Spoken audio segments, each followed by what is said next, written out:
It's a privilege to be able to welcome all of you here, and I know we've got a lot of our own students at the University of New England across the different colleges. We also have many of our faculty and staff, and we have some distinguished outside guests from University of Southern Maine, University of New Hampshire, and then the speakers who are from all over the country. This is really the brainchild of Laura Carlson, and I'm going to get to quickly introduce her, but I just want to let you know all the hard work that goes into organizing an event like this with the invitations to the speakers. Laura has also done a tremendous job fundraising for this event, and just the overall organization and just the concept in general to bring groups of experts in applied exercise sciences, sports medicine to the University of New England and to the benefit of our students and our faculty. We hope you guys will take advantage of the breaks to connect and network, especially the students who might be interested in graduate programs and pursuing further education outside of the university and job placements too, potentially. So with that, I'd like to call Laura Carlson up. She's a faculty member who's been at the University of New England, I think now 5 years?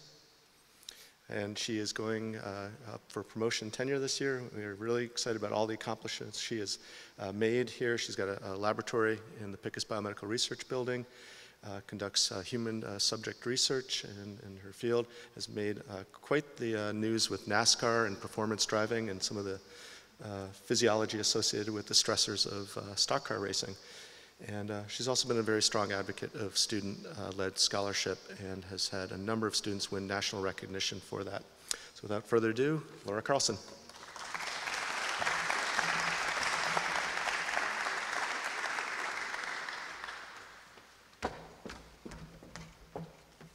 Good afternoon, everybody. Thank you, Dr. Bilski, for that introduction.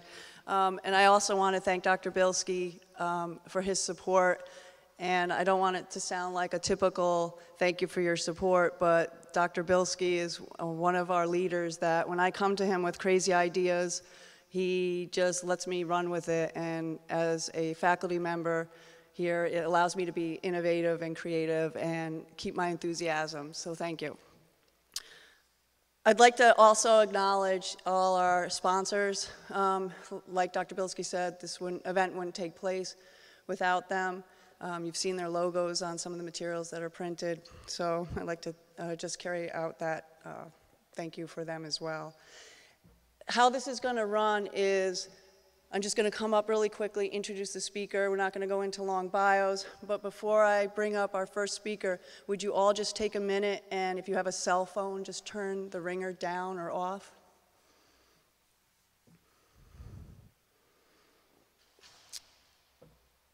Thank you. At the end of the conference, if you haven't already, you'll see the back two tables have sign-up sheets for NATA and NSCA continuing education credits or units. So there'll be forms up there. So if you're not sure, just please ask. So I'd like to bring up our first speaker is Dr. Larry Kenny from Penn State University, and he's going to talk about heat-related deaths in athletes.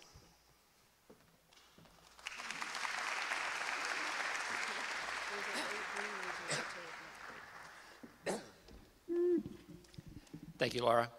I'd like to thank Laura and everybody here at the University of New England for the great hospitality. I haven't been to this part of Maine before, and it's really beautiful even on rainy days. I'll also let you know that my day job at Penn State involves doing research that looks at primarily the metabolic pathways in human skin that control blood flow and how those change with aging. But the topic that I want to talk to you about today is kind of an avocation and something that I got involved in not as a researcher, but primarily being asked to be an expert witness in court cases related to heat-related deaths in athletes. I'm at Penn State. These are two of my children, two of my 3 children. The one on the upper left is my daughter Lauren, who's an All-American javelin thrower. Heat-related illness is not a problem for her. The one on the lower right is my son Alex, who's a wide receiver on Penn State's football team. And because of the fact that football starts in the fall during the hottest time of the year in most of the country, due to the fact that Football players wear required padding to prevent collision-related injuries that prevent heat loss, and uniforms that cover most of their bodies. Those are the athletes for whom heat-related illness is a potential problem. I'm going to show you some numbers and statistics for heat stroke deaths in football players. And when you look at these numbers, there's a tendency to say, well, 4 a year, 8 a year, is that really a big crisis? Obviously, every one of them is a tragedy, and probably every one of them is preventable. But they're also an underreported number, because as you can see here, for example, in 2009, if you look at the sport of football, there were 3 deaths from heart-related problems in football players. There were 4 deaths from heat stroke and 1 death from sickle cell trait. I can guarantee you, because I know these cases, that the one that's the sickle cell death was brought on by exertion in a very hot environment in a dehydrated football player. And the ones with heart abnormalities were uncovered and unmasked tragically by the fact that they were exerting themselves in a dehydrated state on a very hot day. So in essence, all of these are heat-related deaths. For the historians in the group, you can go back and look at the number of heat-related deaths in football by decade. For those as old as I am and Dr. Kramer, we're the only 2 in the audience old enough to know this, back in the 1960s and into the early 70s, those were the days when football players were not allowed to drink. If you drank during practice, you drank during games, you might get cramps, you probably were taking salt tablets. If there was water available, there was a pail of water with a ladle and grass floating on the top and a little bit of dirt. Into the early 70s, I'd like to think of those as kind of the years of enlightenment, when coaches, athletic trainers, strength coaches, partly ushered in by the whole Gatorade and sports drink era, really started to understand hydration and heat stroke and heat-related problems in athletes. And those deaths kept continuing down through the early 80s, when a lot of people thought the problem was really almost solved. And then all of a sudden, and this trend continues to 2013, the number of heat-related deaths in football is on a rapid rise again. So you might ask yourself, these are the actual numbers by year, big peak in the late 60s, down to almost nothing, and then in 1994, all of a sudden, there's this big surge in football-related deaths. And even if you adjust these numbers for the larger number of kids playing football in junior high, high school, and beyond, the data looks the same. What happened in 1994? I'm not saying it's the be-all and end-all, but one of the things that happened in 1994 was something called the Dietary Supplements Health and Education Act. DSHEA, for the first time, deregulated the availability of all sorts of supplements, deregulated the ability to look at what was actually involved in supplements that were being sold at GNC and other places. And so one cynical view would be that this certainly played a role in the large increase in those deaths. And in fact, the worst of those problems, the worst of those supplements that was implicated in a number of heat-related deaths, many of you probably have heard of, is something called ephedrine. Ephedrine caused the death of one of the Baltimore Orioles baseball players, a guy named Steve Beckler, and was implicated in a number of football-related deaths as well. But I'm not here to talk about supplements, and it's certainly not all about supplements. If you look at, this was a really nice publication last year that looked at a retrospective analysis of heat-related deaths in football, 58 of them, from the 80s to 2009. You can see that the large majority of them occur from Pennsylvania down to Florida, a few on the West Coast, none in Maine. They typically tended to occur during morning practices. And things that I'm going to talk about today, the athletes involved were usually large linemen, And I'm going to try to convince you today that that has nothing to do with size and everything to do with heat acclimation. They almost always occur on the first 1 to 3 days of practice on days that are atypically hot and humid. And I'll talk to you a little bit about the heat index. Everybody's heard of the heat index. When you turn on your weather report, it's 84 degrees, but the heat index is 92. And I'm going to try to convince you that the heat index has nothing to do with physiology. In 2001, how many of you have heard of Corey Stringer? I got involved at the request of Corey Stringer's widow, Kelsey Stringer, and his young son as an expert witness in the court case that they brought against the NFL and the Minnesota Vikings football team. I'm going to tell you the inside story, as I know it, of Corey Stringer and how Corey Stringer became the only NFL player in history to die of heat stroke. Corey was a Pro Bowl offensive lineman, and in 2001, he was 6'4", weighed 335 pounds, and his agent described him as being in the best shape of his life. He reported to the Minnesota Vikings training camp in late July, weighing 335 pounds. In early July, he weighed 360 pounds. So over the course of that period of time, lost a huge amount of weight to quote unquote get into the best shape of his life. He lost that weight because he had a weight clause in his contract, so that for every day Corey Stringer, during training camp, for every Monday Corey Stringer weighed in at less than 340 pounds, they wrote him a check for $100,000. Not a bad gig. He also had an undiagnosed history of heat intolerance, because he had this habit of getting violently ill and throwing up early in the season, during games, but only on hot days, as it turned out. And part of the court case revolved around, oh, he just got excited and anxious for big games. That only happened when it was hot out. So, first day of training camp, Minnesota Vikings, a place called Mankato, Minnesota. In Mankato, Minnesota, the Minnesota Vikings on the first day were wearing shells, which means they had a helmet, shoulder pads, jerseys, but shorts. It was one of the 5 hottest days in history in that part of Minnesota. In fact, it was so hot that the state government issued warnings to all the farmers to get their livestock out of the fields and into the barns. Corey Stringer, during that day, kind of stumbled and fumbled through drills a little bit. He had an episode where he vomited at practice, and there were a lot of coaches' comments that came up in the court case about coaches saying, you got to suck it up, you're a leader, you got to show these young linemen how to play. Bottom line is, you can't outplay or out endeavor or out coach physiology. So at the end of the day, Corey Stringer left practice. There was no follow-up, no way in, way out, no idea of what he did that night.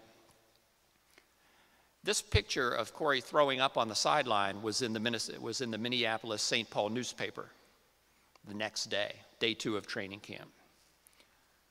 Training camp day 2, now NFL football is big business. We don't have time to heat acclimate players. They're in full uniforms. It's just as hot as it was the first day. Again, players showed up. They didn't weigh in, weigh out at the training room. And this day, all of a sudden, Corey Stringer, who's an all-pro, is stumbling over bags. He's forgetting his assignments. He's forgetting who to block. He's tripping over his feet. And once again, the coaches are all over him, telling him, you're an all-pro, you can't be acting like this. You got to set an example.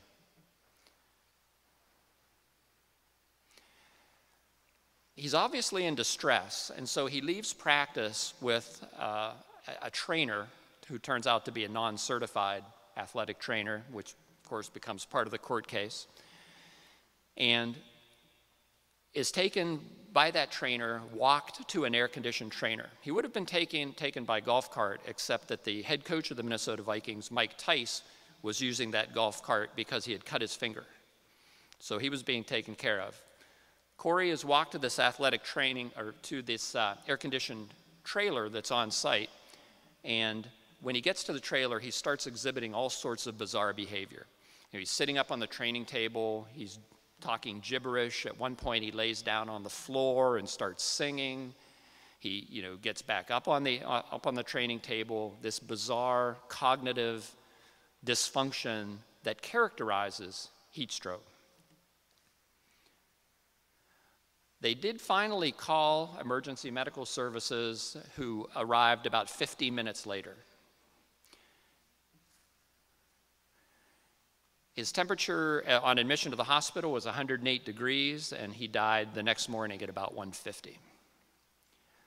And so one of the parts of the court case, because I study the biophysics of heat exchange between humans and the environment, one of the things I was asked to do was to look back and look at the data and say, how much could he have possibly cooled down sitting in an air-conditioned trailer during that period of time versus being treated other ways?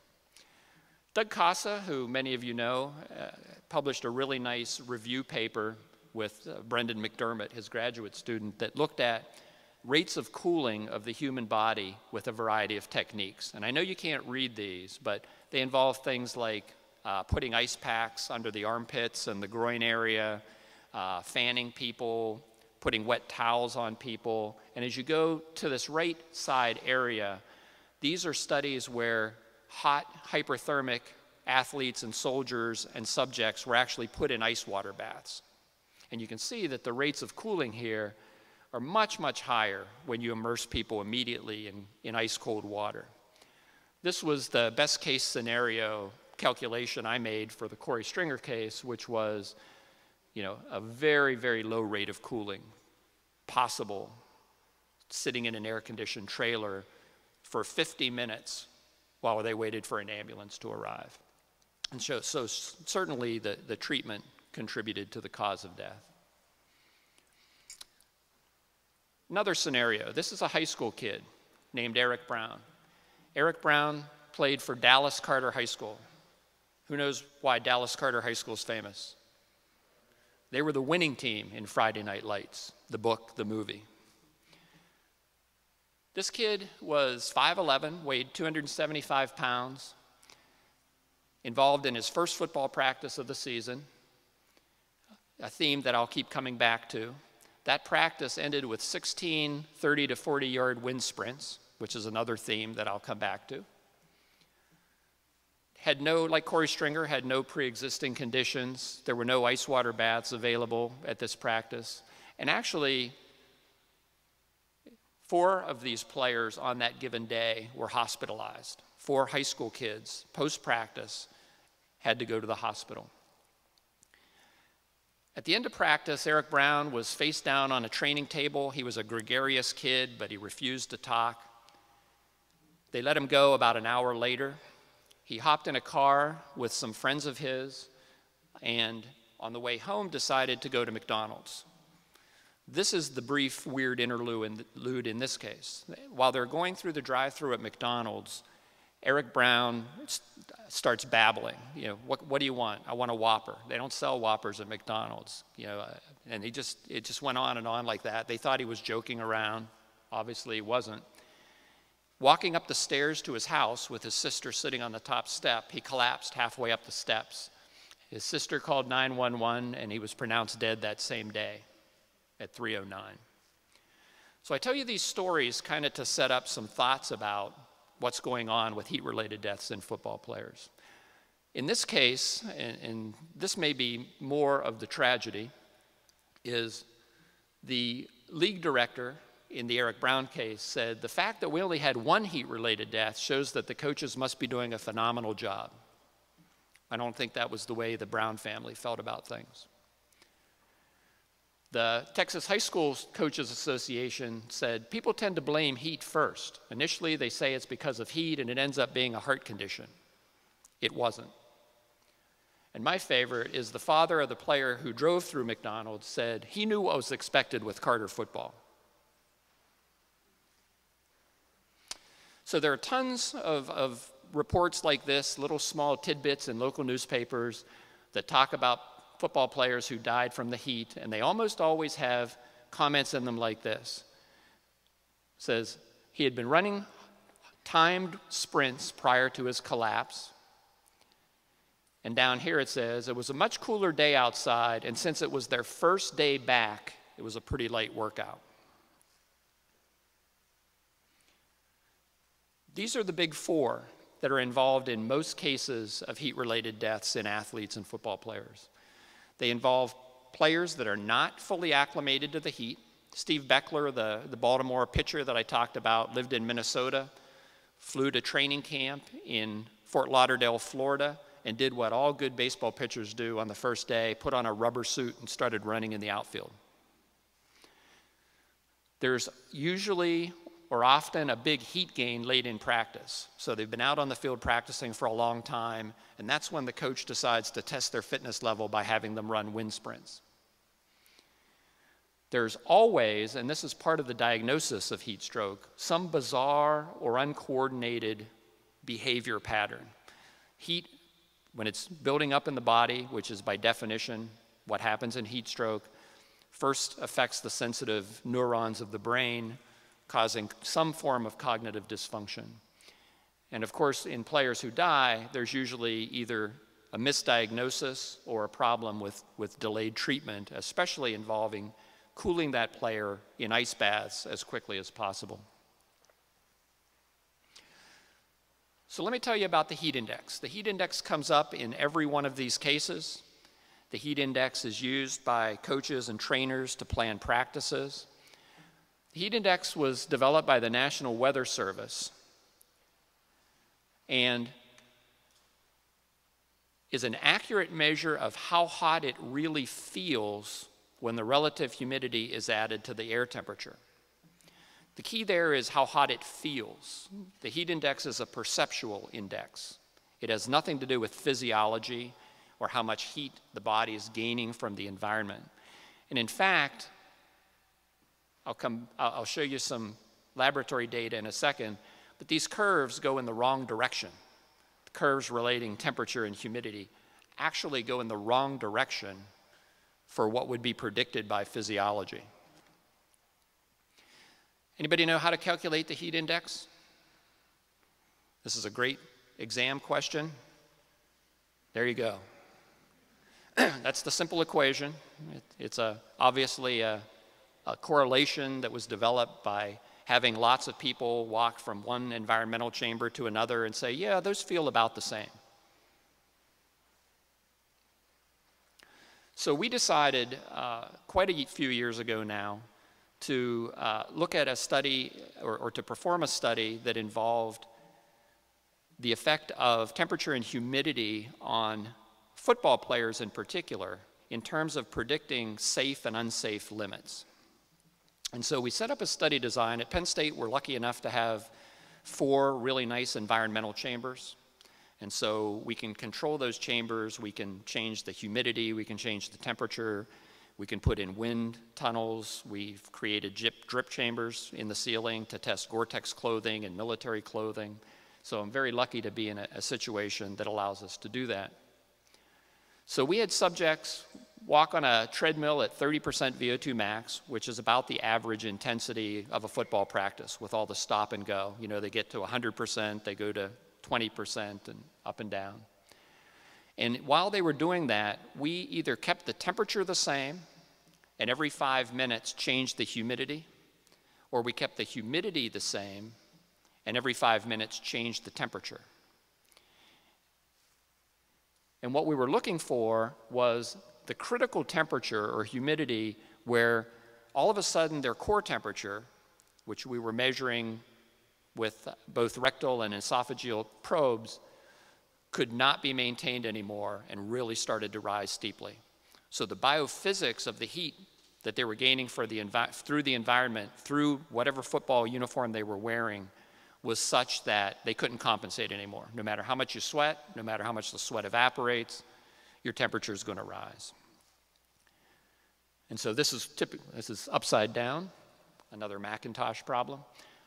But as their temperature went up, it would level off, And then all of a sudden, at some critical temperature and humidity, their temperature would start to rise again. So we were looking for that break point. And so this is the figure that we generated.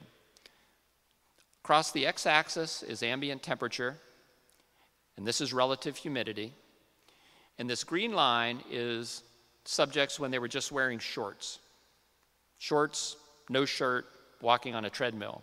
So every combination of temperature and humidity up and to the right of this is unsafe. And everything below and to the left of this, they can maintain their core temperature without that extra rise. The blue line is wearing shells, the same football configuration that Corey Stringer was wearing the first day of training camp. And then the red line is a full football uniform. So, for example, a temperature of 84 degrees and 60% relative humidity would be right there on this chart. A player who is wearing shorts and a shell version of a football uniform could thermoregulate, but if you put him in a full football uniform, his body temperature is going to continue to rise. And a number of high school federations, a number of organizations, NATA's position stand on heat-related illness in athletes has this figure in it. And people use it a whole variety of ways. This happens to be the state of Minnesota High School Association. And they would say between those blue and green lines, increase rest to work ratio with breaks every 30 minutes and wear shorts and helmets and shoulder pads only. So at least, it's not perfect, but at least it gives some guidance much better than the heat index. And these were the combinations of temperature and humidity on the day Eric Brown died at 8 a.m., 9 a.m., 10, 11, and noon, all well above these lines for a full football uniform or a practice uniform. So, as I start to wrap things up, let me just go back to the issue of body size. These guys who die are all big. They're all linemen. The increase in body temperature over a period of time is equal to the amount of heat storage, their surface area to mass ratio, and the specific heat of the body, which is what this number is.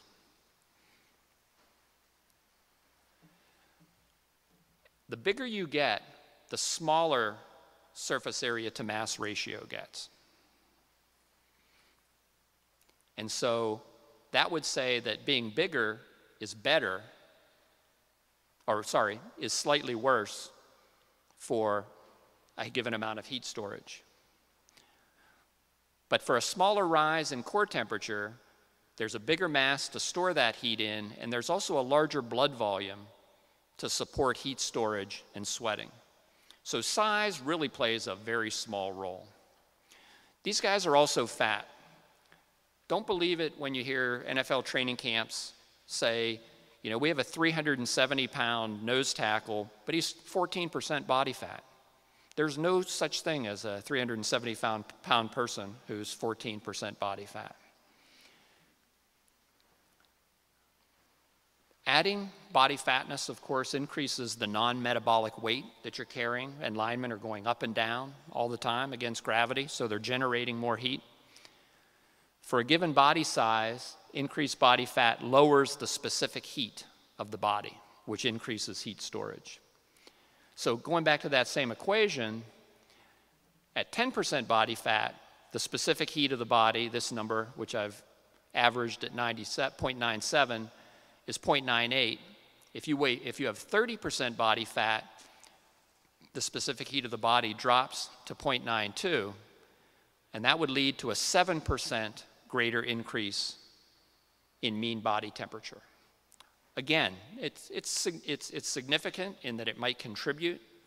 Being leaner is better than being fatter from a thermoregulatory standpoint, but that's not why the people who die are linemen.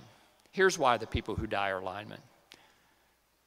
After a known history of heat illness, lack of heat acclimation is the biggest predictor of heat intolerance. 25% of unacclimated people are heat intolerant. There's still some genetically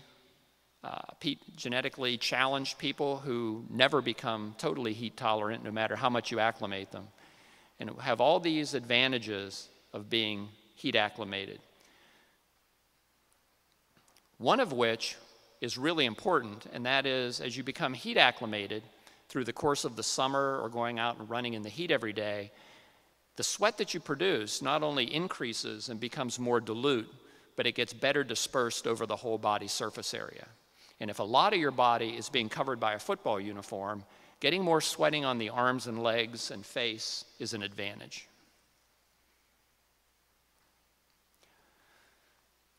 We presented some of these data in 2002. In 2001, Corey Stringer died, a high school kid in Indiana named Travis Stowers died, and a University of Florida freshman football player named A. Ross Alton all died within 2 days of each other. And the NCAA, the College Football Coaches Association, and Gatorade Sports Science Institute, which I was chairing at the time, convened a meeting to talk about how to solve this problem. And one of the things that became clear is if you could solve the heat acclimation problem, if all these things are occurring on the first 3 days of training camp, and you can get kids past that point and get them heat acclimated, that would be a big step.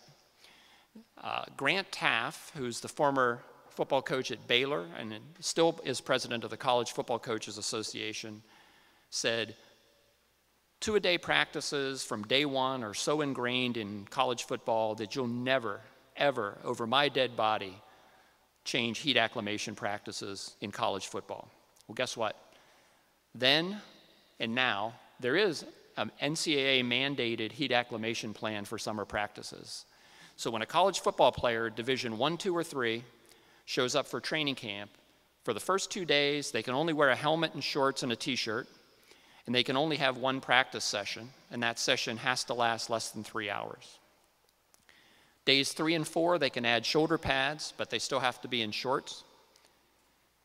It's not till the 5th day that they can be in full pads. There can't be multiple practices on consecutive days. So if you have 2-a-days on Monday, Tuesday has to be a single practice.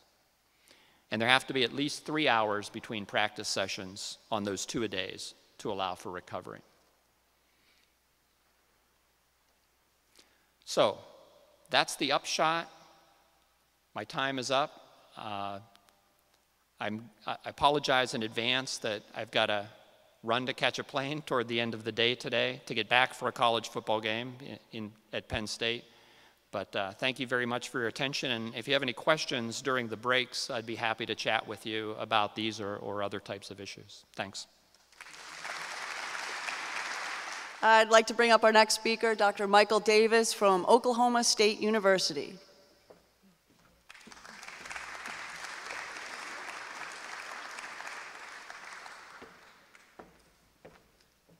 I'd like to thank Dr. Carlson for inviting me. I had not been to the far northeast since I was only about 5 years old, and I'm taking everybody else's word for how I enjoyed it back then. I want to thank all of y'all for showing up for this. I'd like to give you a brief overview of what I feel are some lessons that we can learn from the world's greatest endurance athletes. And I think first, there may not be a lot of agreement right now amongst the audience as to who are the world's greatest endurance athletes. I imagine that many of you would vote for humans. I mean, the Tour de France is pretty impressive, 2,000 miles in 23 days, and they're not spending that entire time exercising. It's a staged sort of thing. For continuous exercise, we can look at Ironman, about 140 miles or so, and most of those are being won in less than 18 hours. Those are pretty impressive endurance events and endurance performances. If we look at horses, sort of the premier endurance performance for horses is the Tevis Cup. It's held in California. It's 100 miles. They are carrying a rider. It's a 6,000-foot descent over that 100 miles, and the winner typically is bringing that one in about 14 hours or so. So 100 miles in 14 hours, carrying a rider, that's not too bad. When we look at dogs, well, most everybody's heard of Iditarod. It's 1,000 miles across the state of Alaska, up and over in Alaska, the Alaska Range, pulling a sled. You know, you can finish that in about 13 days. I think a lot of people would consider that pretty impressive. 1,000 miles in 13 days is a heck of a hike, except that currently, if you finish it in 13 days, you are 5 days behind the winner. Currently, if you want to try to win Iditarod, you'd better be able to pull that off in less than 9 days, because that's what the winners are doing now. So my vote is going to be ultra-endurance racing sled dogs as the world's greatest endurance athletes. 1,000 miles in under 9 days, and that's including mandatory rests of up to 2 days in duration. Anybody going to argue with that as being something that is a pretty impressive endurance feat? Guy in the picture there is Alan Moore. He was the first person earlier this year to finish the Yukon Quest, a somewhat lesser known race in under 9 days. Yukon Quest goes from Canada to Alaska or Alaska to Canada, depending on the year. But again, 1,000 miles, and he finished it, the first person to finish it in under 9 days. What I'm also going to tell you is that ultra-endurance racing sled dogs are some of the world's greatest research subjects for endurance exercise. Alan is one of our research mushers. The kennel, SP Kennel, conducts a lot of work for us in researching the physiology of sustainable endurance exercise. Alan took second place in the 2012 Yukon Quest, missing first place by 26 seconds after 1,000 miles and 9 days of exercise. You can imagine the heartbreak of a 26-second margin was driving the fact that in 2013 he was the first person to finish in under 9 days. He had a goal in mind, and his stated goal was to run 26 seconds faster than the previous race. On the other side is Ali Zirkle, who was the first person to win the first female to win the Yukon Quest back in 2000. And in 2012 and 2013 has been second place in Iditarod with a margin of about an hour to an hour and a half between her and first place. She's also one of our researchers. In fact, Alan and Ali are married, and they share a kennel. And if you look closely at those two teams, those are the same dogs. So not only are they winning the 1,000-mile Yukon Quest, but a week and a half later, they are coming within spitting distance of winning a second 1,000-mile race. 2,000-mile races in seriously competitive fashion in a little less than 5 weeks. So those are sustainable, solid ultra-endurance athletes. Let me tell you a little bit about the typical racing sled dog. The typical racing sled dog is not as big as you think. Generally running between 22 and 25 kilos, or somewhere around 50-pound dog. Those 50-pound dogs can sustain on consecutive days during racing up to a 12,000 calorie burn without any loss of body mass. If you figure that out metabolic scaling wise, we're talking about a 4-fold greater metabolic throughput than some of the best human endurance athletes. 4 times the human metabolic throughput. If they're doing this without a loss of body mass, your basic physics tell you that if you're burning 12,000 calories and you're still weighing the same amount, then somehow you consumed 12,000 calories. So if we were feeding the sled dogs the typical Western diet, we're talking about 24 Big Macs per day, every day for a week and a half without gaining any weight. They're burning through that much. Now, we don't have Mickey D's on the trail, so we have to find a different way of doing it, and recall that we're talking about a fairly small dog with a fairly small stomach. And so we have to go calorie dense. We have to get as calorie dense as possible to get 12,000 calories through this beast in a 24-hour period. So we go with fat, lots of fat. The bucket looks fine. That's what's inside the bucket. Nasty does not begin to describe the premium fat blend, at least at room temperature. You know, you get to sit there and allocate it out with a little ice cream scoop, but it becomes slightly more feasible at sub-zero temperatures where the things get solid and you can kind of handle them without getting coated with fat. And the dogs love them. I mean, that's a 2,000 calorie snack. You just kind of throw it to them and in 2 chomps and it's down and you just put another 50 miles in your gas tank. So, you know, you can feed them like that. It's kind of gross when they thaw out, but it works and they like it. Sled dogs have some impressive aerobic capacity as well as sustainable endurance capacity. Horses were for a long time considered to be the premier aerobic domestic mammal. A good racehorse will be over 200 mils per kilo per minute of VO2 max. A lot better than most humans can achieve. We can get close to 200 mils per kilo per minute in a sled dog when they are completely unconditioned. We don't actually have solid numbers yet for what the sled dogs are able to achieve when they're fully conditioned, because this is an enormous amount of heat being produced by a critter that is very, very poorly designed to shed metabolic heat.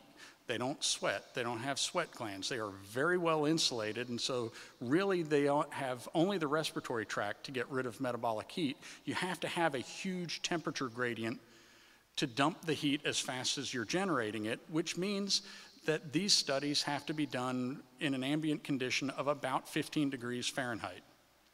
And so all your equipment needs to work correctly at 15 degrees Fahrenheit, and that's not stuff that you get off the shelf. So we've gotten solid data of 300 mils per kilo per minute, but those aren't maximal values.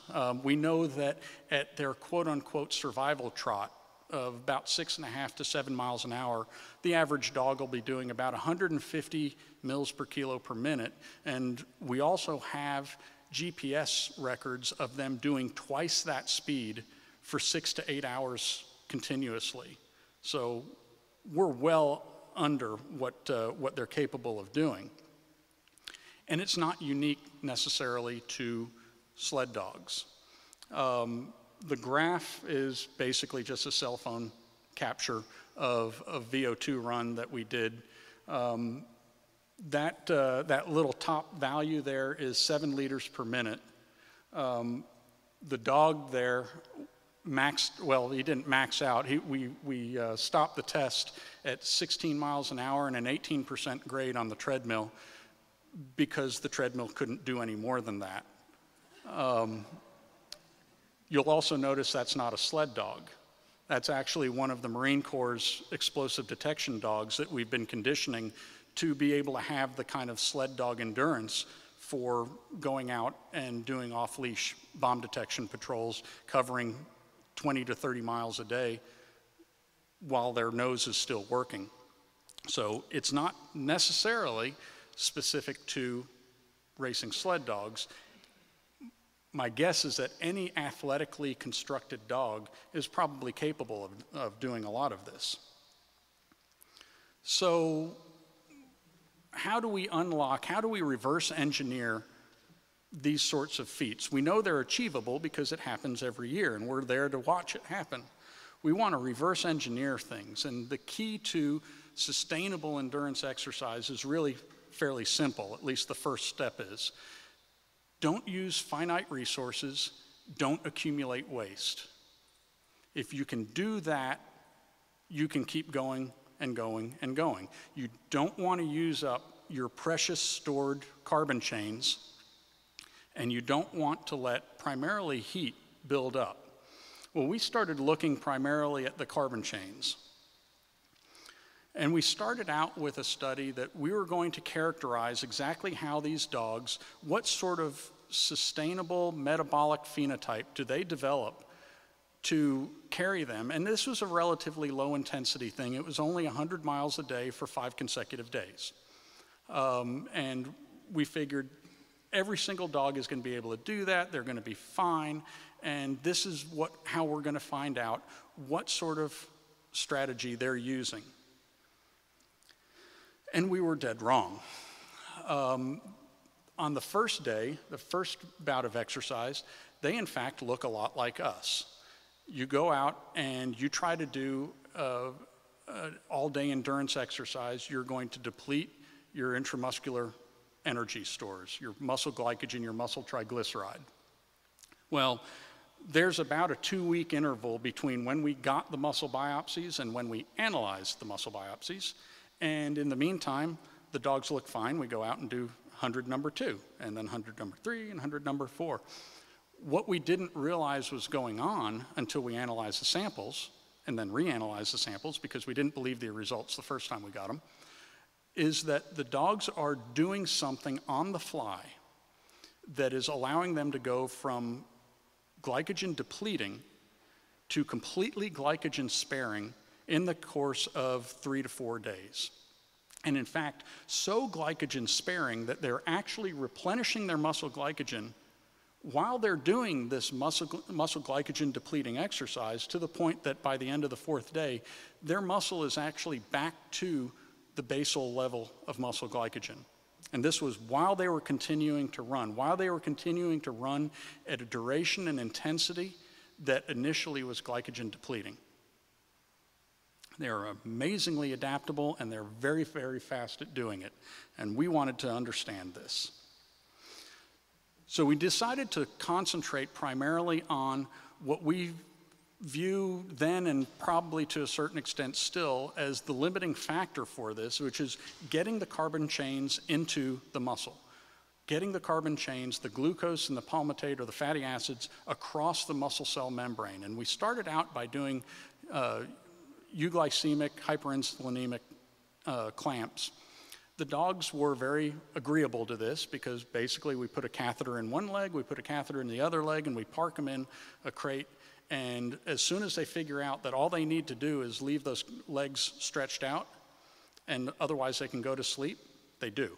And we actually have video where we're sitting there taking blood samples from these dogs without waking them up. They just, this is the perfect scenario for an insulin clamp. And we decided we were going to look at the change in insulin sensitivity across a full conditioning season.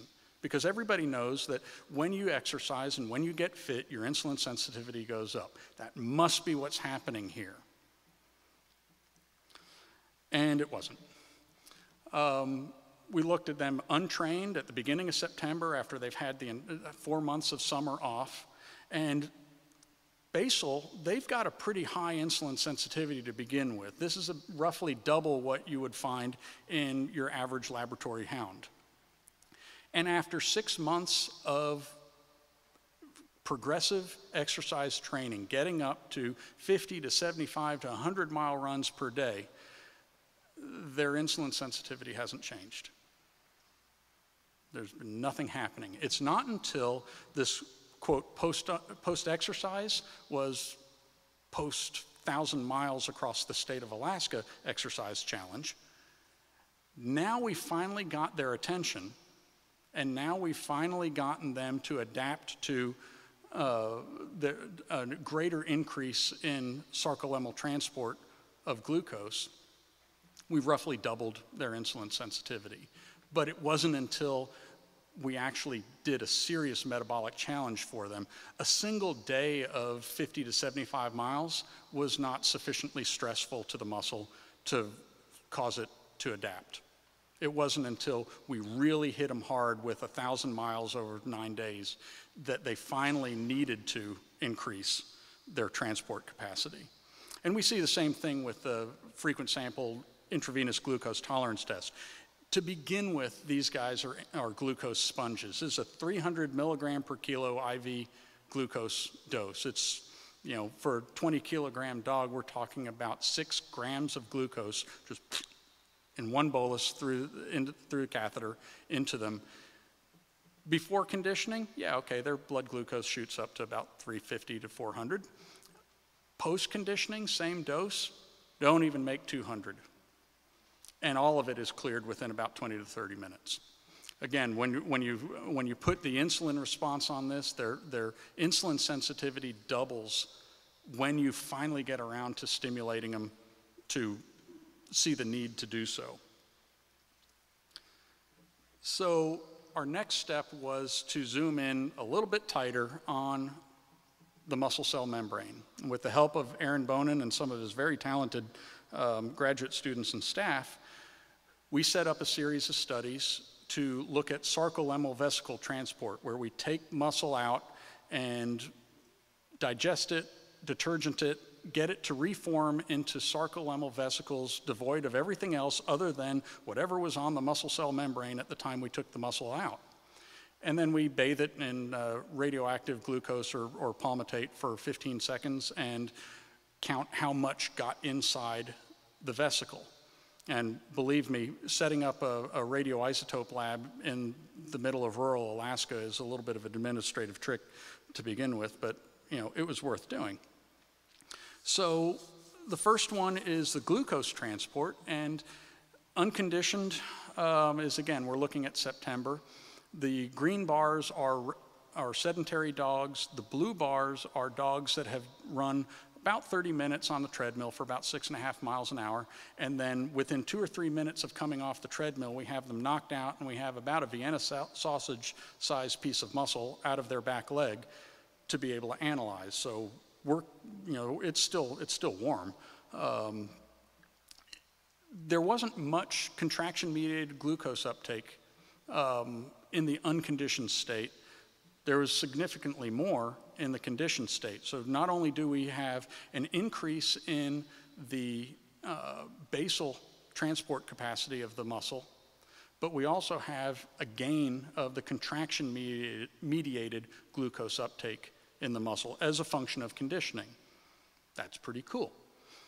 We then, that last bar, the MDET, was the multi-day exercise test, where we took the dogs out and we ran them 400 miles over 4 days and then brought them back in, put them on the treadmill for 30 minutes, and then took their muscle biopsy, looking for the change that resulted in the putative glycogen sparing effect. Well, there wasn't any difference. Looked at palmitate, and qualitatively, pretty much the same picture. Quantitatively, I want you to notice that on a molar basis, we're talking about an order of magnitude more fatty acid transport in the muscle than we have glucose transport. An order of magnitude. These guys know how to transport and burn fat. But again, we didn't find that change that we were looking for in terms of what carbon chain adaptation are they using to spare the intracellular stores. So increased contraction-mediated palmitate transport, but not anymore after 4 days of exercise. So nifty little study, cost us a lot of money, was a lot of headaches. We had to do it over a couple of times because we messed things up. But if that was the end of the story, it would be okay. Like I said, Dr. Bonin's staff was ambitious, and they were sharp, and they were really gung-ho, and so they took our little sarcolemmal vesicles and they froze them and they transported them back to the lab, and they did Western blots, and that's where things get totally confusing. Because these are the same sarcolemmal vesicles that we were measuring the transport of glucose on, including the fact that we had an increased transport of glucose in the conditioned dogs. So why is it that the actual abundance of the transporter that we believe to be transporting glucose has gone down in a significant fashion?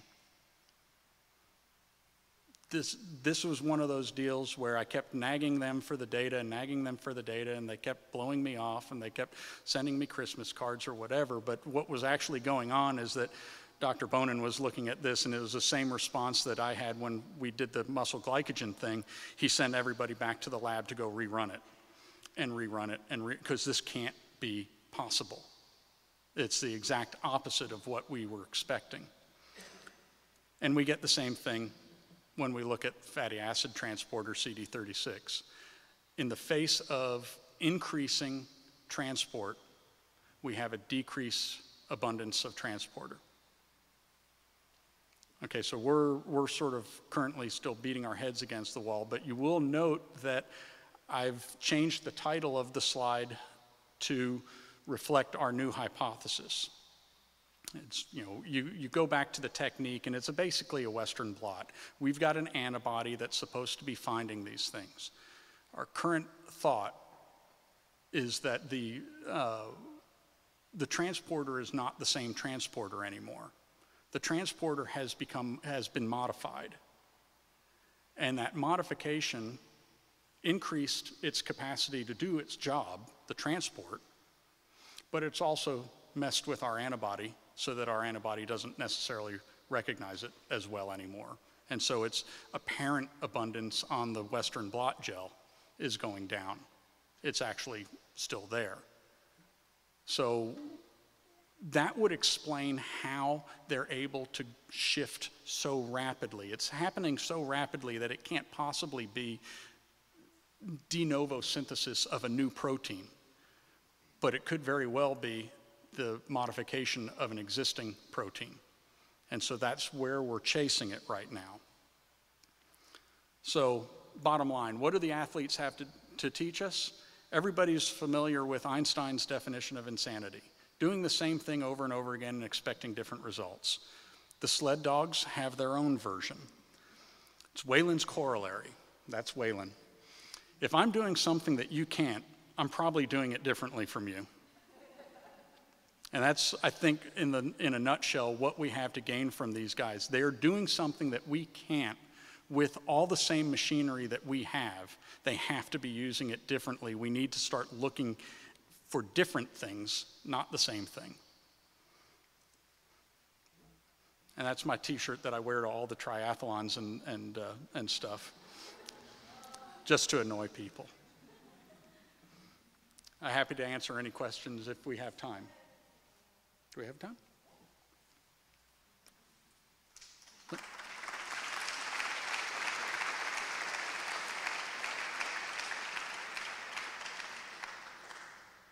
Anyone want to fire one off? There you go.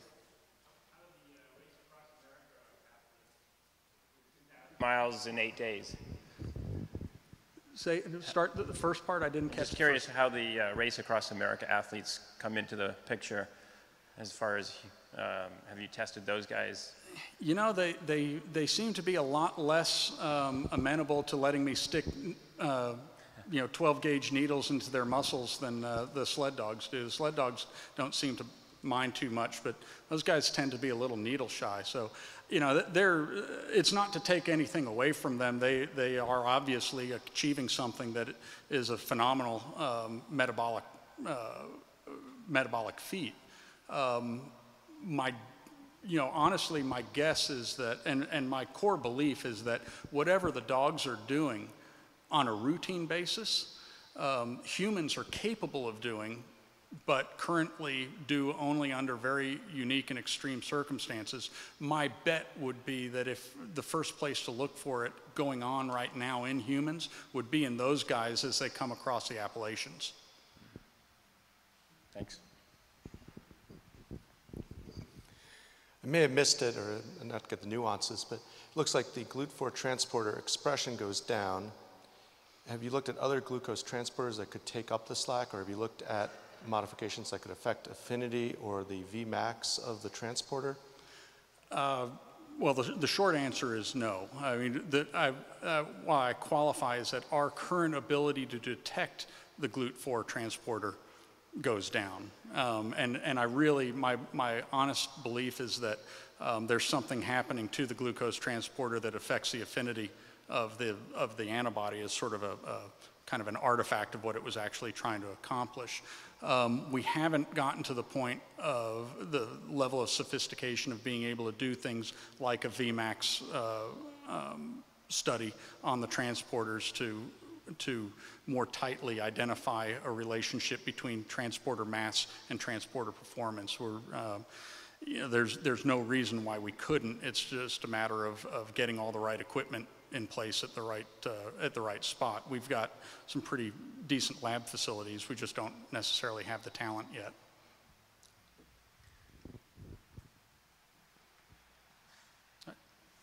Thank you very much.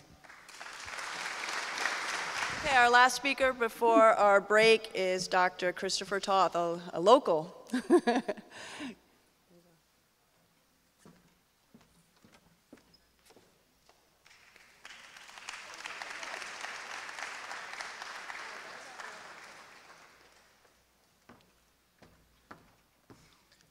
I want to thank Laura for inviting me to speak. Last weekend, I was in the Adirondacks doing 90 miles in a kayak with a 6-mile carry. I did it in 19 hours and 10 minutes, and I felt really good about it until Dr. Davis's talk, so thank you.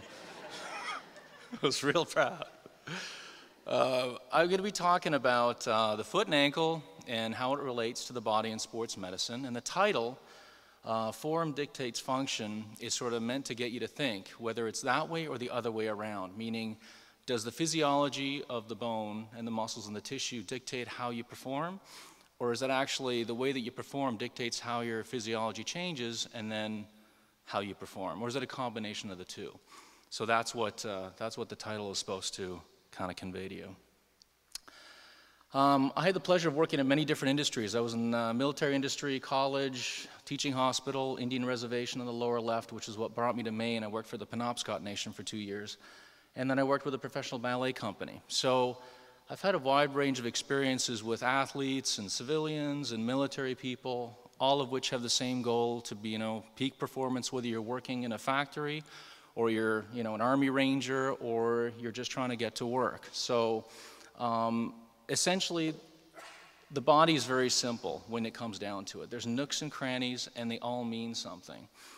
So if you look at a 3D CT image, this was done at Dartmouth-Hitchcock. They used to do a ton of these, and they don't really do them anymore because they're rather expensive. But this was a patient of mine that I was doing surgery for right here. I wanted to map out where the bone spur was coming down and what's the most effective way of getting rid of, some of the ankle arthritis. But it was a great teaching tool.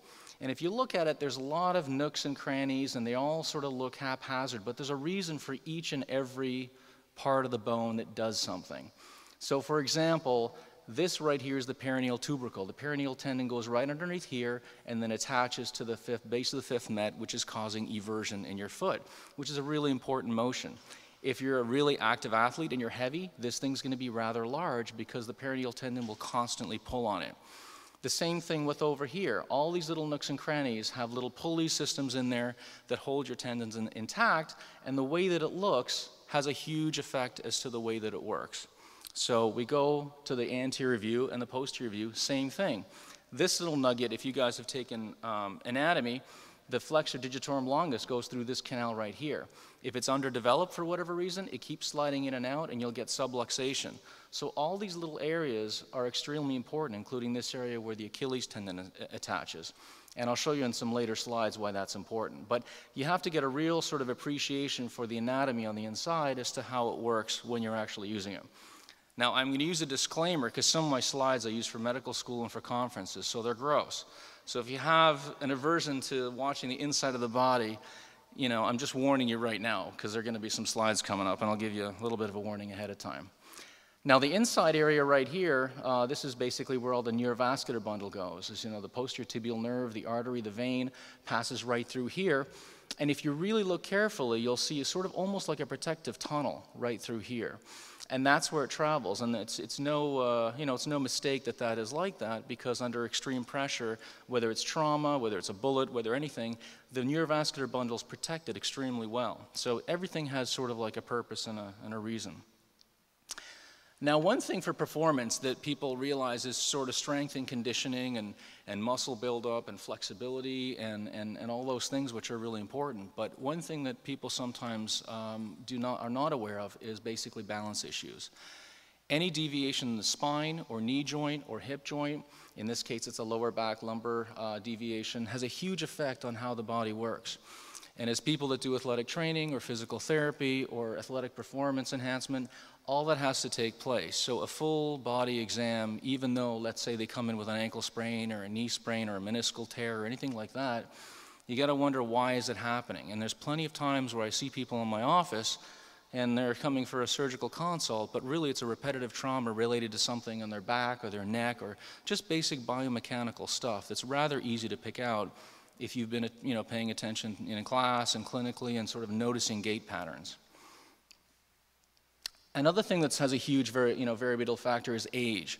So you look at someone's tissues, and I can tell you from my perspective, looking on the inside of the body rather than the outside, everything is different when a patient is young. When you're cutting through bone on a young patient, it's, it might be a horrible example, but it's kind of like cutting through butter. It's different. When you saw it, it has a different feel to it, a different texture. When you're putting screws in it, when you're putting plates on it, it just fits totally different than an adult bone. It's like using, let's say, cedar wood or oak or different materials when you're, doing home improvement stuff. And the same goes with the bone. This case was interesting. This was a young soccer player, probably about 9 years old. You have the Achilles tendon coming down here. That's just a blow up of right over here. And he was complaining of constant pain. And this could be any 9-year-old, any 12-year-old, anybody that has growth plates intact and they're young. The plantar fascia attaches right back here, pulls this way. The Achilles tendon attaches this way, pulls this way. And what happened was their growth plate basically had a traction fracture. So it was not a traumatic injury. It was a constant overuse injury and basically pulled the growth plate apart. And so if you're not taking into account the fact that this kid is young, you might just sort of offhandedly say sprain or strain. But you got to keep in mind, like I said before, the balance, the biomechanics, and also the patient's age. And if you're someone working in, let's say, an elderly care facility, it's also really important as far as bone mineralization and basic materials management. Anything, if you go to any engineering materials lab, they'll say the same thing. The composition of the concrete depends a lot on how it fractures, on how you cut it, and a lot of things.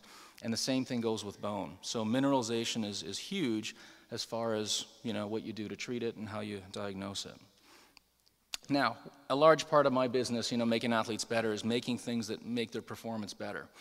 And the reason I put this slide in is people spend a lot of time on shoes, on inserts, on braces, and all sorts of stuff.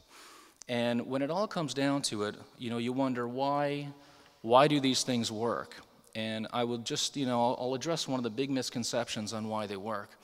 People say your natural inclination is to feel that, okay, you put something underneath the foot like an orthotic, whether it's in a ski boot, whether it's in a skate, or whether it's in a running shoe, and it's supposed to support the arch because the arch collapses and, low arches are bad, high arches are good, and all this other stuff. Well, the fact is, a large part of the reason why these things work, whether it's a brace on the ankle, the foot, or the hand, or the neck, is just the fact that a material is touching the foot. So your brain responds in a proprioceptive manner no matter what you're doing.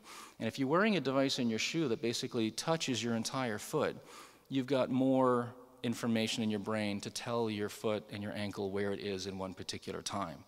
So the question is, well, is it performance enhancing or is it accident-prone sort of development study? Which means, are you getting injured less because you're getting supported, or are you getting injured less because your foot knows where it is? So that's a whole field of study that's actually been developed mostly with diabetic patients with neuropathy, where they can't really feel their feet well, and they wear these types of shoes and braces, and they found that they just ambulate much better. But, in related to, athletic concepts, that's a big one, where it's sort of the argument is whether, is it more information to your brain because the orthotic is touching it, or is it because it's actually giving you more support? These are some things that, I sometimes use to, increase performance as far as people saying, joint pain, tight muscles, inflexibility. Steroid injections, there's a lot of sort of press on steroid injections, and people don't really know what they are. A steroid is naturally made in your body. Cortisone, cortisol, it's made in your, your pituitary gland and other glands in your body. And it's a natural anti-inflammatory. Your adrenal glands excrete them too. And nothing is better than cortisone to bring down inflammation. And so if you over-inject it, that's one thing. And typically, you know, the American Medical Association and other associations say no more than 3 injections every 6 months. But it depends on the size of the joint, and it depends on what you're injecting. But this is the cocktail that I usually inject, and it's very common, dopamedrol and beta-methicillin phosphate, and you know, you mix it with some lidocaine and you go ahead and inject it. And in the ankle, I can put about 3 to 4 cc's in there without any problem. And it works fast, it works quick, and it's also diagnostic. So if someone comes in and they have ankle pain, it might not be ankle pain, it might be referred pain from somewhere else. You put an injection in there, they feel better, at least you know that you were right. So a lot of times these, you know, they talk about steroid injections and they're not so much done for therapeutic purposes, they're done for diagnostic purposes. So the press doesn't really pick up on that, but they're very commonly done and they work very, very well. Ultrasound, PT, athletic training uses that a lot, and it's beautiful. It's like basically using a microwave in your body. It heats up the tissues on the inside, and you're able to actually stretch more. So it accentuates whatever it is that you're trying to do, and it also decreases inflammation. Down here is a system called the Dynasplint, where either post-surgically or let's say you're stretching and you're not quite getting what you want with your Achilles, you can put this thing on at night, and you can sleep with it. I'm not crazy about those things because when you're doing that, you're stretching the Achilles, but you're also stretching the neurovascular bundle that's not used to being stretched. So it's kind of like acclimating yourself to heat. If you're not acclimated, it's not good. If you're not acclimated to stretching your neurovascular bundle, that's bad too. And a lot of times people get carpal tunnel syndrome, tarsal tunnel syndrome, simply from these sort of static stretching devices. So even if you're going to use one of these, you've got to really be smart about the angle and the pressure and how you're going to, you know, gradually do it over time. And then there's surgical, which I'm going to talk about later. If you can't change the anatomy with conservative treatments like stretching, physical therapy, then you've got to actually change the anatomy. And that's kind of like the crux of my talk, where when you change the anatomy, how does it affect the performance after? And how does the healing affect your performance after as well? I'll spend a little time talking about the 2 different types of foot. You got flat foot and you got high arch, and there's arguments about which is better, which is worse. The beautiful thing about the body is that it adapts to no matter what situation you have. So let's say you had a person with a high arch and they've adapted to the high arch, but you're forcing them to wear something that will give them support. It's not always the good thing. But either way, with someone that has a high arch, you've got a lot of, you know, extensor tendon contracture, and then you've got common wear patterns in the front and the back. And one common theory about having high arch is basically intrauterine development. If there's something intrauterine that would affect your pretibial nerves, what you'll get is you'll end up getting a high arch, which is just one step short of basically almost a club foot. You know, club foot is basically a very, very high arch with more muscle contractures. So a lot of the research is focusing on intrauterine position and genetical variation, not so much what basically happens when you're growing. And this is basically an old school surgery we used to do for, you know, for high arched people, which we don't really do anymore. But this is basically just an x-ray to give you an appreciation of what it looks like.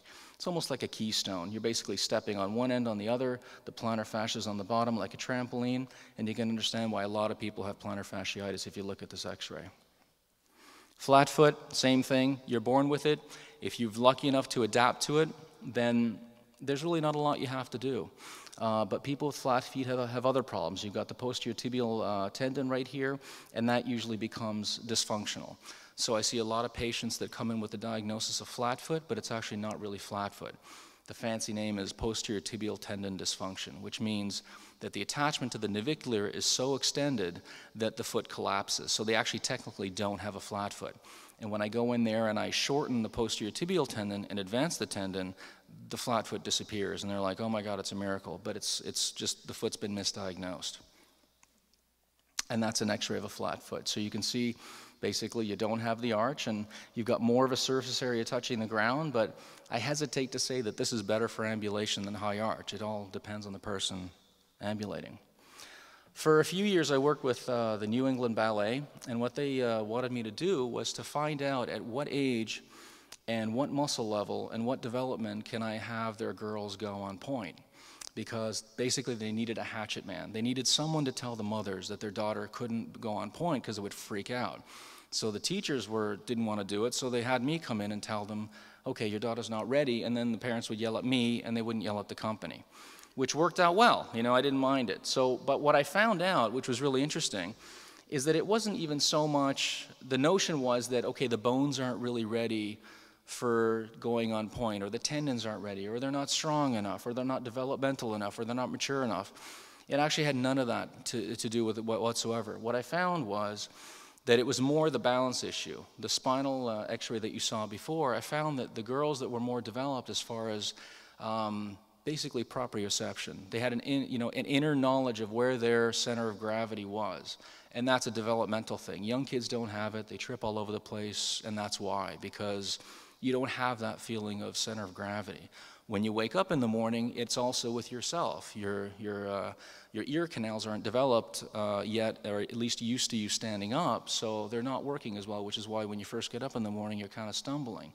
So some of these girls had basically an advanced level of proprioception, and that's just, you just wait for it and it happens. So some girls were 9, some girls were 12, but it was an interesting sort of side effect that we learned just by examining them.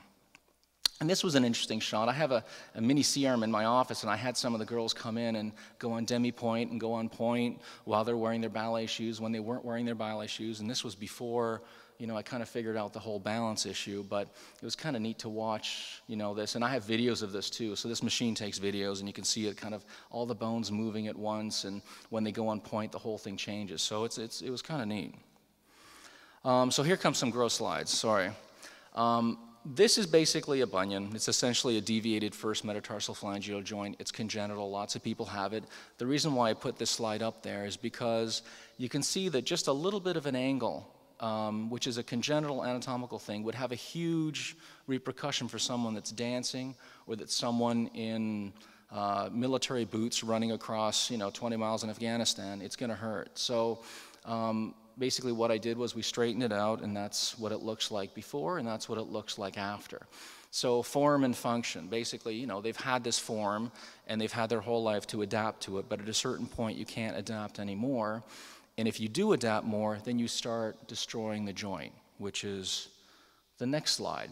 If you don't do something like that, if you have that form and you don't have the function anymore, and you don't do anything about it, your joint's going to fight back. And the way that it fights back is it gets post-traumatic arthritis, or exercise-induced arthritis. And what happens is you have these beautiful spaces between the joints, and here you don't. Basically, the cartilage has been worn away for the simple reason that it's been moving poorly for a very, very long time. And a side shot is this. So here we go. Sorry. This is what a bad joint looks like. So you've got the first metatarsal phalangeal joint, you got a bit out region right here, basically from chronic constant wear, and you've got a little bit of good cartilage down here. If you want to get fancy about it, what you can do with an athlete is take little pieces of good cartilage and kind of transplant them up here and punch them in and cross your fingers and hope it works, and sometimes it does. Or if this is someone in civilian sector and they're just in a lot of pain, you fuse it. And that's what we did here. We reamed both sides. This is what a good joint should look like, although there's no cartilage on it, so you can't really release them. You got to kind of fuse the two together. And this is what it looks like when they're fused, okay? So with any painful joint, if it's beyond repair, you can either, clean up the joint, you can fuse the joint, or you can remove the joint, or you can put an implant in there. So they do have first metatarsal phalangeal joint implants. So I don't have a slide of those, but those are the only options for an unhealthy joint. Now this is an interesting procedure we also used to do more before, not so much now, but with kids that have flat feet, we used to implant a little divot right there. It was called an MBA implant. So it's in the subtalar joint, the ankle joint's up here, and the midfoot joints are right here. And you do it with a cannulated system, which means you have a wire that you poke through the side of the foot, and you lay this over the wire, and you essentially screw it in like a drywall screw. And then you put it in there, and what it does, it's considered an interference screw, which means it sits in the subtalar joint and prevents your joint from collapsing. And previously, the way we used to do this is basically fuse the whole joint. So you basically fuse the joint in position, but in someone that's young, it's usually not a good idea, and this kind of, helped with that. What we found, though, is as they grew older, they used to outgrow these and spit them out the other side. So then we spent a lot of time removing them. But in some cases, they're still good. And along with this, we would do a posterior tibial tendon advancement, which means you bring the posterior tibial tendon, bring it into the navicular a little more, and then you can create even bigger arch, so that even when you have to take this out 5 or 6 years later, the posterior tibial tendon still holds it together. And that's what it looks like. That's the wire that you put in the side of the foot. Those are the introduction cannulas, so you can widen the subtalar joint. And then these are the implants that you put in sequentially, and you basically see which one works. The most common for kids is this one here, and then adults can usually handle that. Okay, it's going to get gross again. A lot of what I deal with is Achilles tendonitis and plantar fasciitis, and that's pretty much 80 to 70% of what I see. So when you have a tendon that is not flexible, and you've done physical therapy, and you've done your steroid injections, although you can't really inject the Achilles, it's not a good idea, but you've done all your conservative modalities to try to make whatever you have that you've been born with more flexible, and it can't get more flexible, and you're still getting injured. One option is to lengthen it. And the curious thing is, when you lengthen it, what happens? So this is what happens. So that's your Achilles tendon, your heel is down here, and your thigh is up here, and your leg is up here. So basically, your body's going up this way, and the foot's hanging down that way. Now, the Achilles tendon's a beautiful tendon. If you don't smoke, you don't drink, you're not on drugs, the tendon looks beautiful, and this is what it looks like. When you do, it's a totally different story, but that's a healthy-looking, nice tendon. What we do is we make cuts. We make a cut in here, we make a cut here, we make a cut here, and then we crank the foot up. The patient is prone, so they're lying on their stomach for this. And you hear this wonderful sound like tearing celery, and the nurses hate it.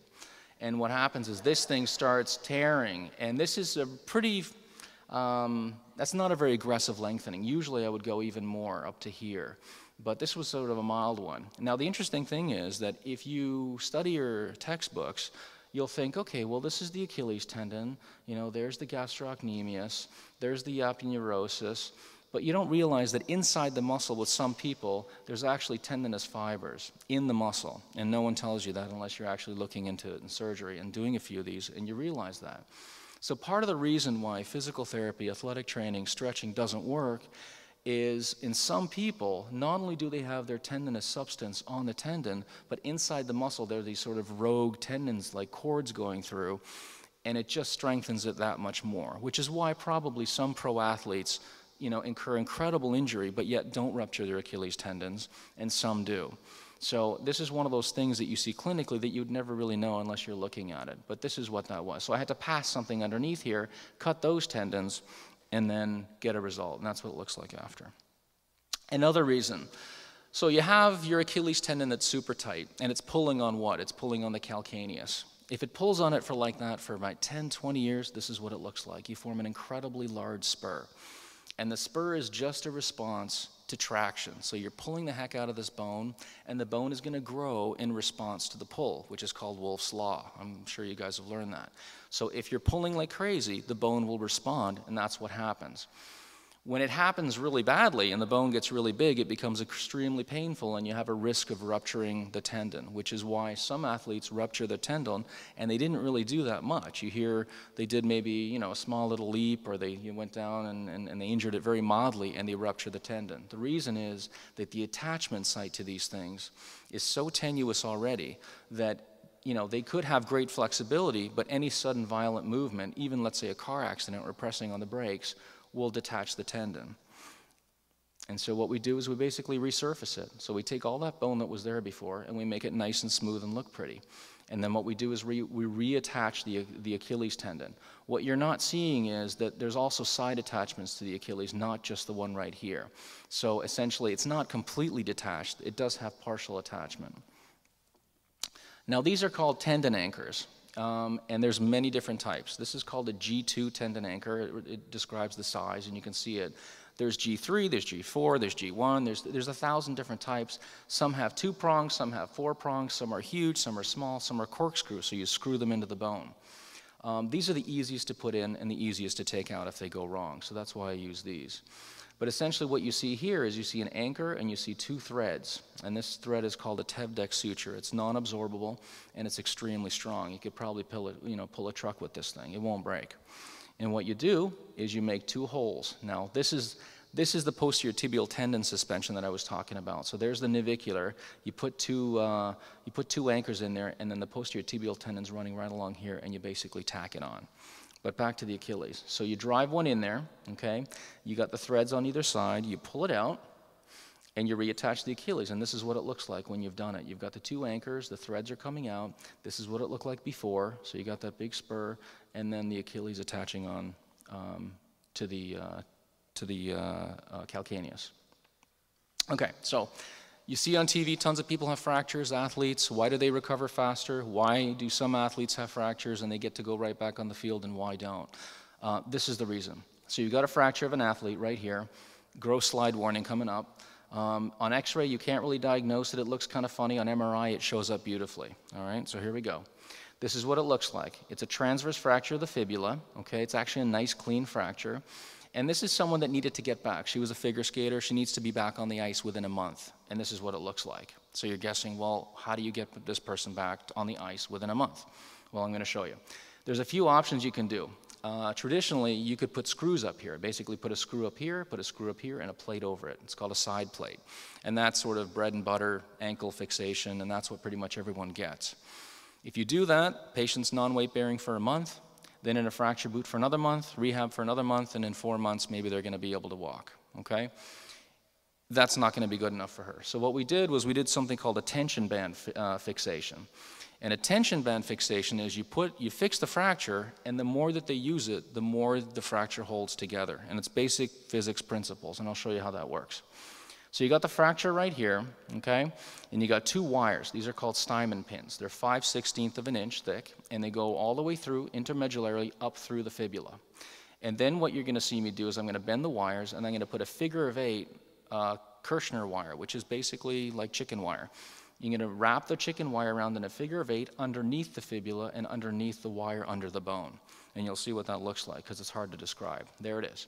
So the fracture's right here, the two pins are here, and then it's wrapping around the bone underneath and back again. And when you look at the x-ray from the bottom, it looks like this. So it's rather low profile. You can close the skin right over this and you won't even know that it's there.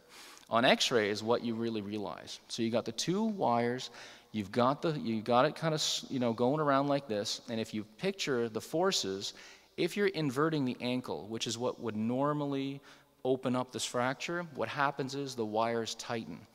Because the wire slides up and down on this thing, it's fixed here and the pins are fixed. So let's say, the patient heals, the skin heals in 2 to 3 weeks. You get them walking and doing rehab, they'll be able to do it because the more that they exercise and the more weight bearing they have, the more this is going to cinch the bone back together, provided that your fixation holds. You're hoping that this wire is going to hold, and it usually does. So that's why I was just basically showing that you got different ways to fix a fracture. That way we'll get the athletes back a little bit faster. If you're a conditioned athlete, you're not going to get stress fractures. Stress fractures are basically you're doing repetitive motion and you're doing it for a long time and your bones aren't able to handle it because they're not mineralized enough. The other reason for stress fractures is you've got, unfortunately, a space-occupying lesion in your bone, and your bone is just not strong enough that way. But essentially, this is what a stress fracture looks like. And this is a gentleman that was going to jump school for the Rangers and didn't want to stop because he didn't want to do the school over again. It's his 3rd time doing it. And he was in basically boots for 2 weeks doing what he passed, but this is what it looks like, a chronic stress fracture. Now, with stress fractures, they're very difficult to diagnose when you first see them. This guy I could diagnose because I saw him 2 weeks after it happened. But usually you see a stress fracture and nothing shows up. If the suspicion is stress fracture, you take him off the field, you take him off for 2 to 3 weeks, re-x-ray it.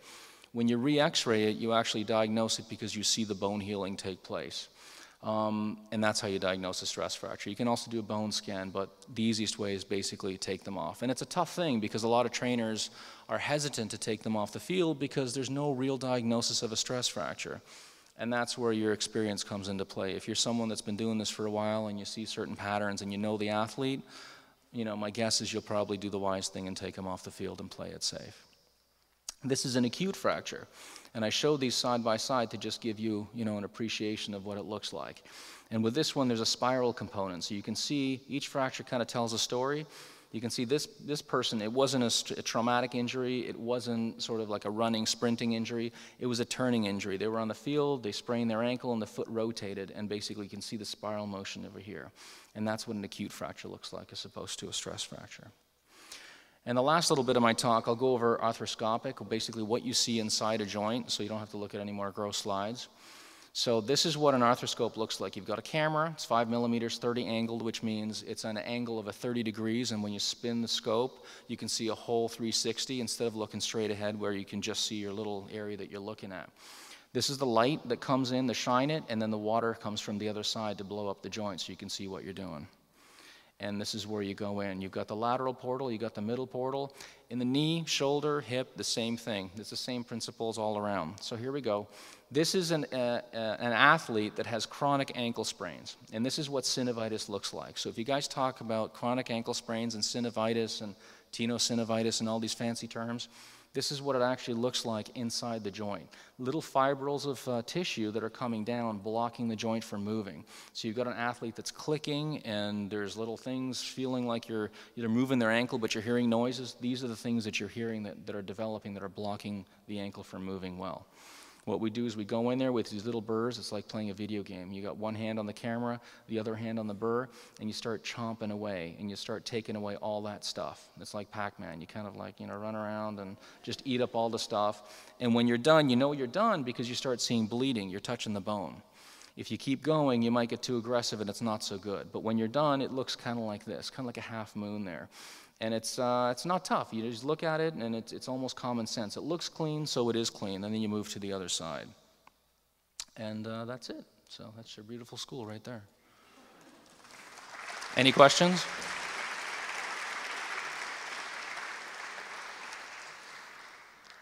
Laura, any time for questions, or? Okay.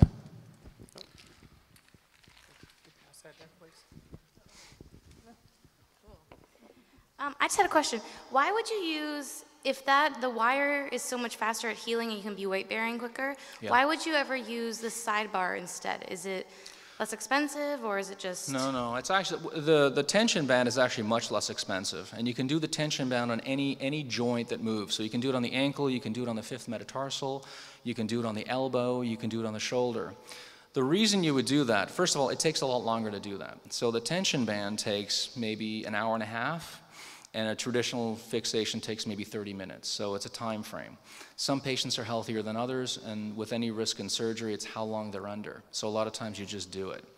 And also, most of my athletes are typically pretty good, but a lot of other patients are non-compliant.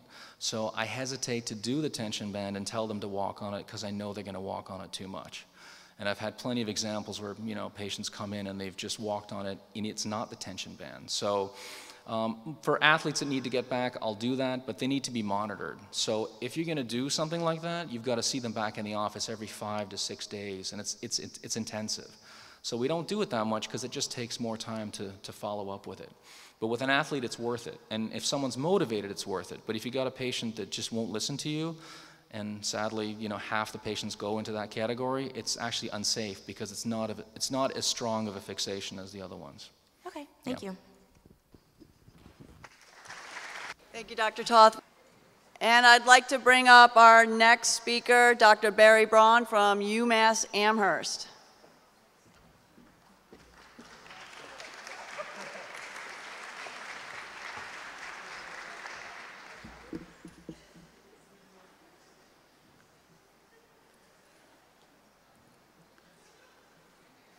Good afternoon. Thank you for coming. I wanted to thank Dr. Carlson for inviting me and for putting this program together, as well as phenomenal hospitality. Also to the University of New England for hosting us. I'd never been here before. I'd come again. I also wanted to, many of you have probably heard we lost a real giant in our field 11 days ago, Dr. Priscilla Clarkson, former president of New England ACSM, former president of National ACSM, a huge leader in our field. And although she has many accomplishments, those of you who know her would know that her biggest one was seeing her students and mentees succeed, particularly women. And looking out at the group of people here, I think what she would have seen is phenomenal potential and urged you to, dream big and not accept limitations. So what I wanted to do today is talk about drug-exercise interactions. And the great thing about drug-exercise interactions is we don't know anything about what's going on. And it's important because lots of people are taking medications and everybody's being urged to become physically active. And our job, or our mission, which has been the case for 13 and a half years now, is what we call metabolic rehabilitation, and we stole that from physical rehabilitation and just stuck metabolic in front of it, with the idea being that we want to understand how physical activity, diet, and pharmacology can be optimally integrated to reverse insulin resistance and prevent type 2 diabetes. So those of you who love biochemistry are going to be happy, and those of you who hate biochemistry are still going to be happy because it's going to be good. So what you have here is you have the liver, which looks liverish, the fat cells, the brain, the pancreatic islet cells, the striated muscle thing, and then I'm not very clever, so the blood is red. And this is your blood glucose, which everybody knows is a green hexagon. And since I'm not very clever, you know, green glucose, really clever, right?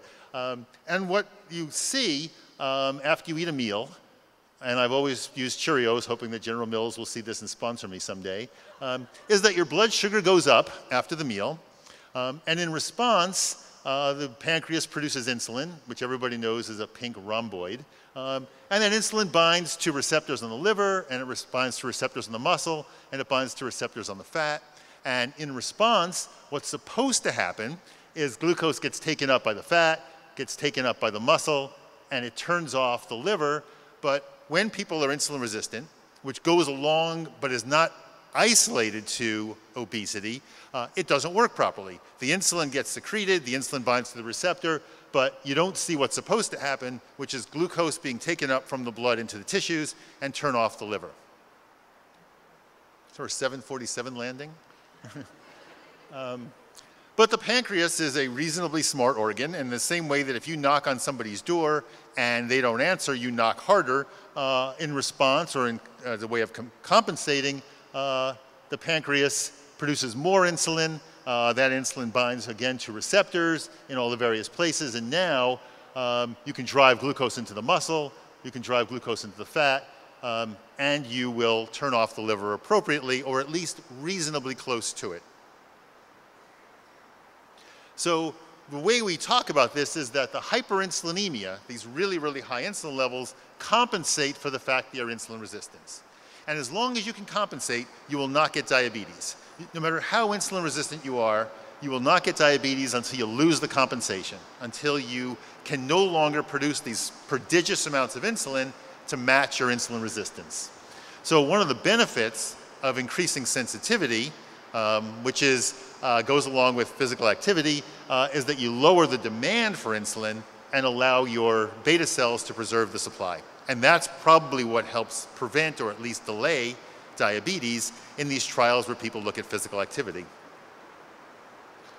So we've been operating for a long time on the idea that exercise is a drug, and I know that that exercise is medicine has become a sort of branded catchphrase, but we've thought about this for a long time, that if you, at a sufficient dose, exercise improves metabolic function for some period of time, which is not forever, and the effect wanes at some point, requiring subsequent doses. Like every other drug, you take the drug, it works, the effect wears off. If you don't keep taking the drug, you don't continue to sustain the effect.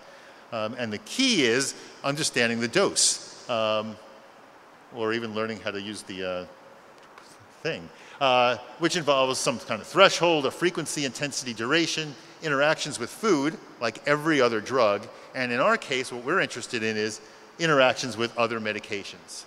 If you think of exercise as a drug, how does it interact with all the other drugs? The statin drugs, the beta blockers, the metformin, the insulin, all the other things that people are taking. And the interactions are, there's not that many possibilities in some ways. There's only two things that can happen, really. Either they're additive, the exercise and the medication work synergistically or additively, and a good example is insulin and exercise. Different pathways. Exercise upregulates glucose transport into the muscle. Insulin upregulates glucose transport into the muscle, but not using exactly the same mechanism, and so you see more glucose uptake into the muscle when you take insulin and exercise, which is why for people with diabetes who take insulin, there's a real risk for hypoglycemia. The other thing they could be is not additive but opposing. One of the medications, exercise, interferes with the pathway of the other one, and you get less of an effect than you expect. And the only example I could think of was vitamin K and warfarin, because I couldn't think of any diabetes-related examples. And I tried hard. This is just up here to intimidate you. It really has no point in this talk at all.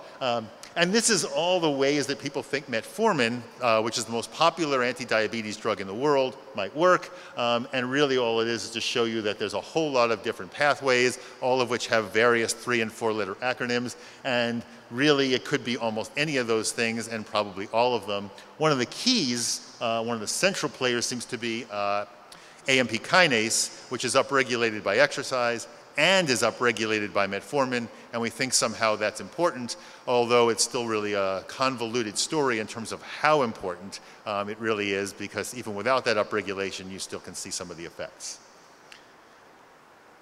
So this is the Rosetta Stone of diabetes prevention.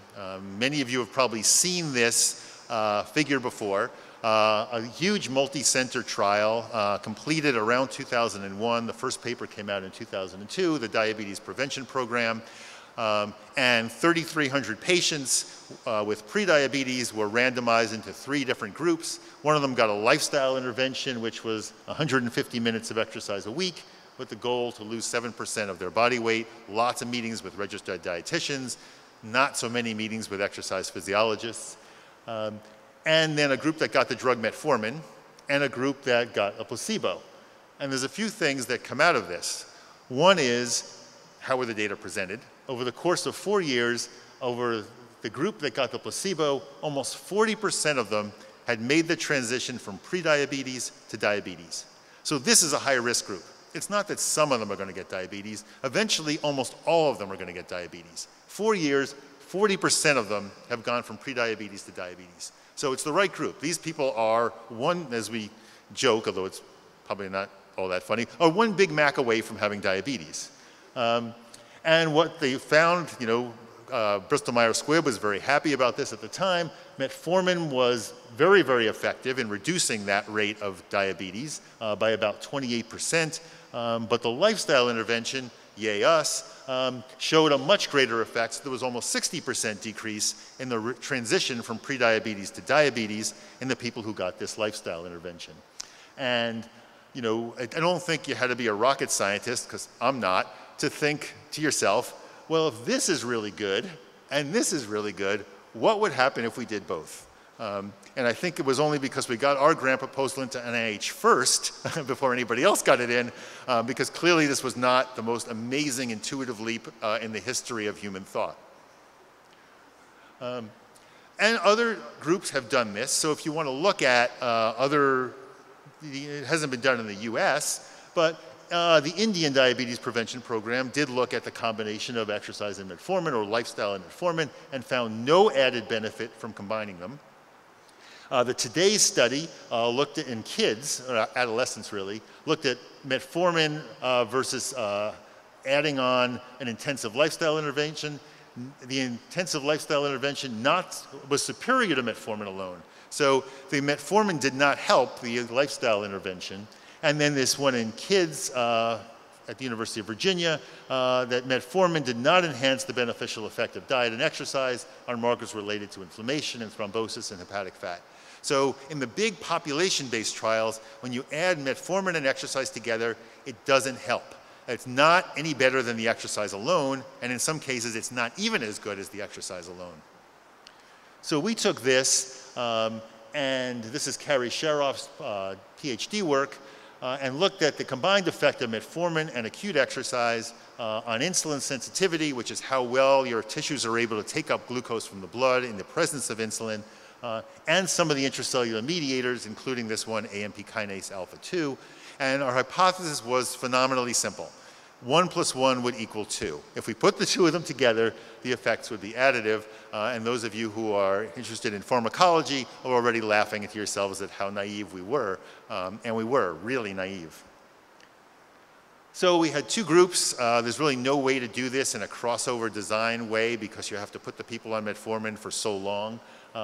We had a group that got metformin, and we studied them 3 times, before they got metformin, after 12 weeks of metformin, and then after 12 weeks of metformin and exercise. And basically, it was really 1 day of testing. Once we got them to this point, they would have an overnight fast. They would either rest for 40 minutes or do 40 minutes of exercise. We do a muscle biopsy. We do this, as Dr. Davis described, a euglycemic hyperinsulinic clamp where we're putting glucose and insulin into one arm and checking glucose on the other. The more insulin sensitive you are, the more glucose you have to put in to keep them from having their blood glucose fall. It's the gold standard for measuring insulin sensitivity. And then we had a placebo group that got the rest and the exercise without metformin. Good so far? Okay. I just did that to freak you out.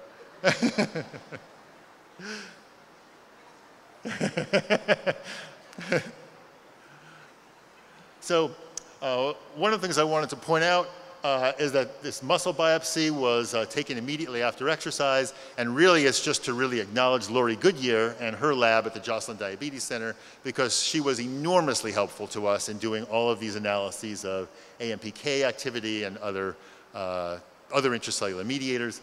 This isn't nearly as gross as the previous ones. I'm sorry, that's really just pretty lame in terms of the gross factor.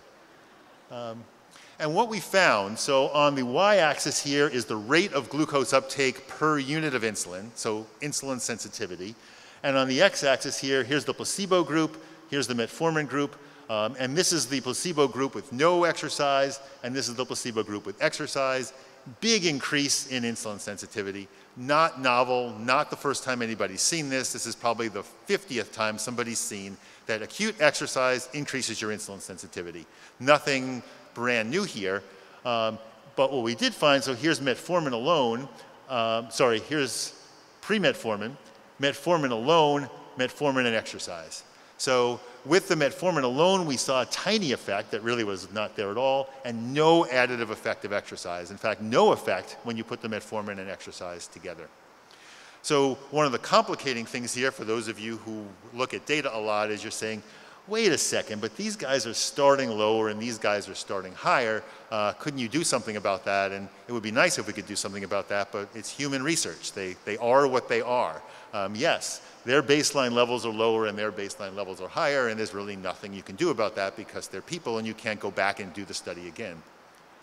But one of the things that was interesting that really went along with this, that sort of accentuated, that's not the right word, amplified what we found in the whole body data, is we looked at this critical intracellular mediator, AMP kinase alpha 2, and found what everybody else has found, big increase with exercise alone, so pre-exercise, with exercise, very little increase, and really a blunting effect when you put the exercise and metformin together. Huge increase with exercise alone, tiny increase with exercise and metformin. So the metformin seems to be taking away some of the benefits of the exercise. And you might think, well, that's because they're not exercising as hard when they're taking metformin, and maybe they're not using as much muscle glycogen. But here's the muscle glycogen before and after in the placebo, before and after in the metformin. They're absolutely the same. They were doing the same amount of exercise and using exactly the same amount of muscle glycogen. So we concluded that when a single bout of exercise was performed by insulin-resistant humans pre-treated with metformin, the expected enhancement of insulin sensitivity was attenuated considerably. But we also noted this is a single exercise bout. This is one exercise. This is 1 day of exercise. We're not trying to get people to do 1 day of exercise. We're trying to get people to be habitually physically active.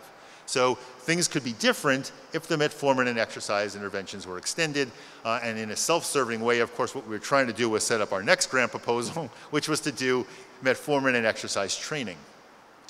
So this was Steve Mallin's PhD work, and he looked at whether metformin also blunted the beneficial effects of exercise training in the same way that it had blunted the beneficial effects of a single bout of exercise.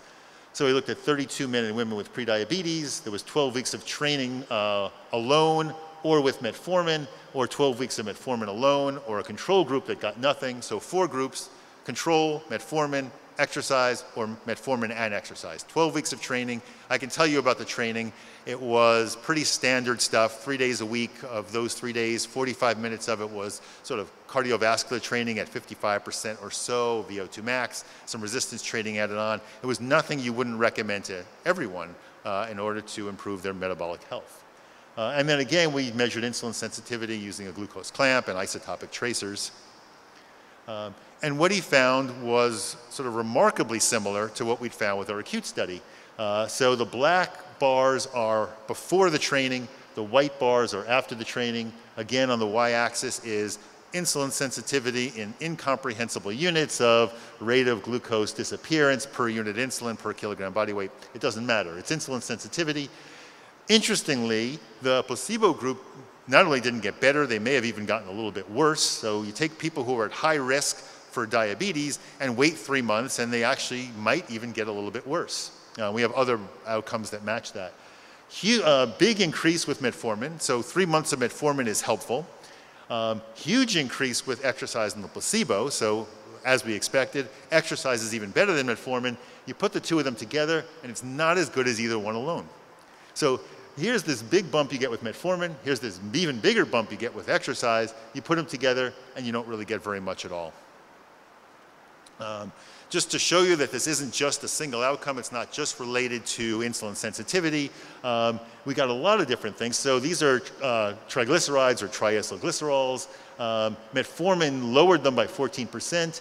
The exercise and placebo around the same. And the metformin didn't help. But it didn't make it worse, it just didn't help any more than exercise alone. But look at systolic blood pressure. Metformin, small drop. Exercise and placebo, small drop. Totally taken away when you put the two of them together. No change in blood pressure when we put exercise and metformin together. You look at high sensitivity, C-reactive protein, a marker of inflammation. Big decrease with metformin, even bigger decrease with exercise and placebo. Again, you put the exercise and metformin together, it's not as good.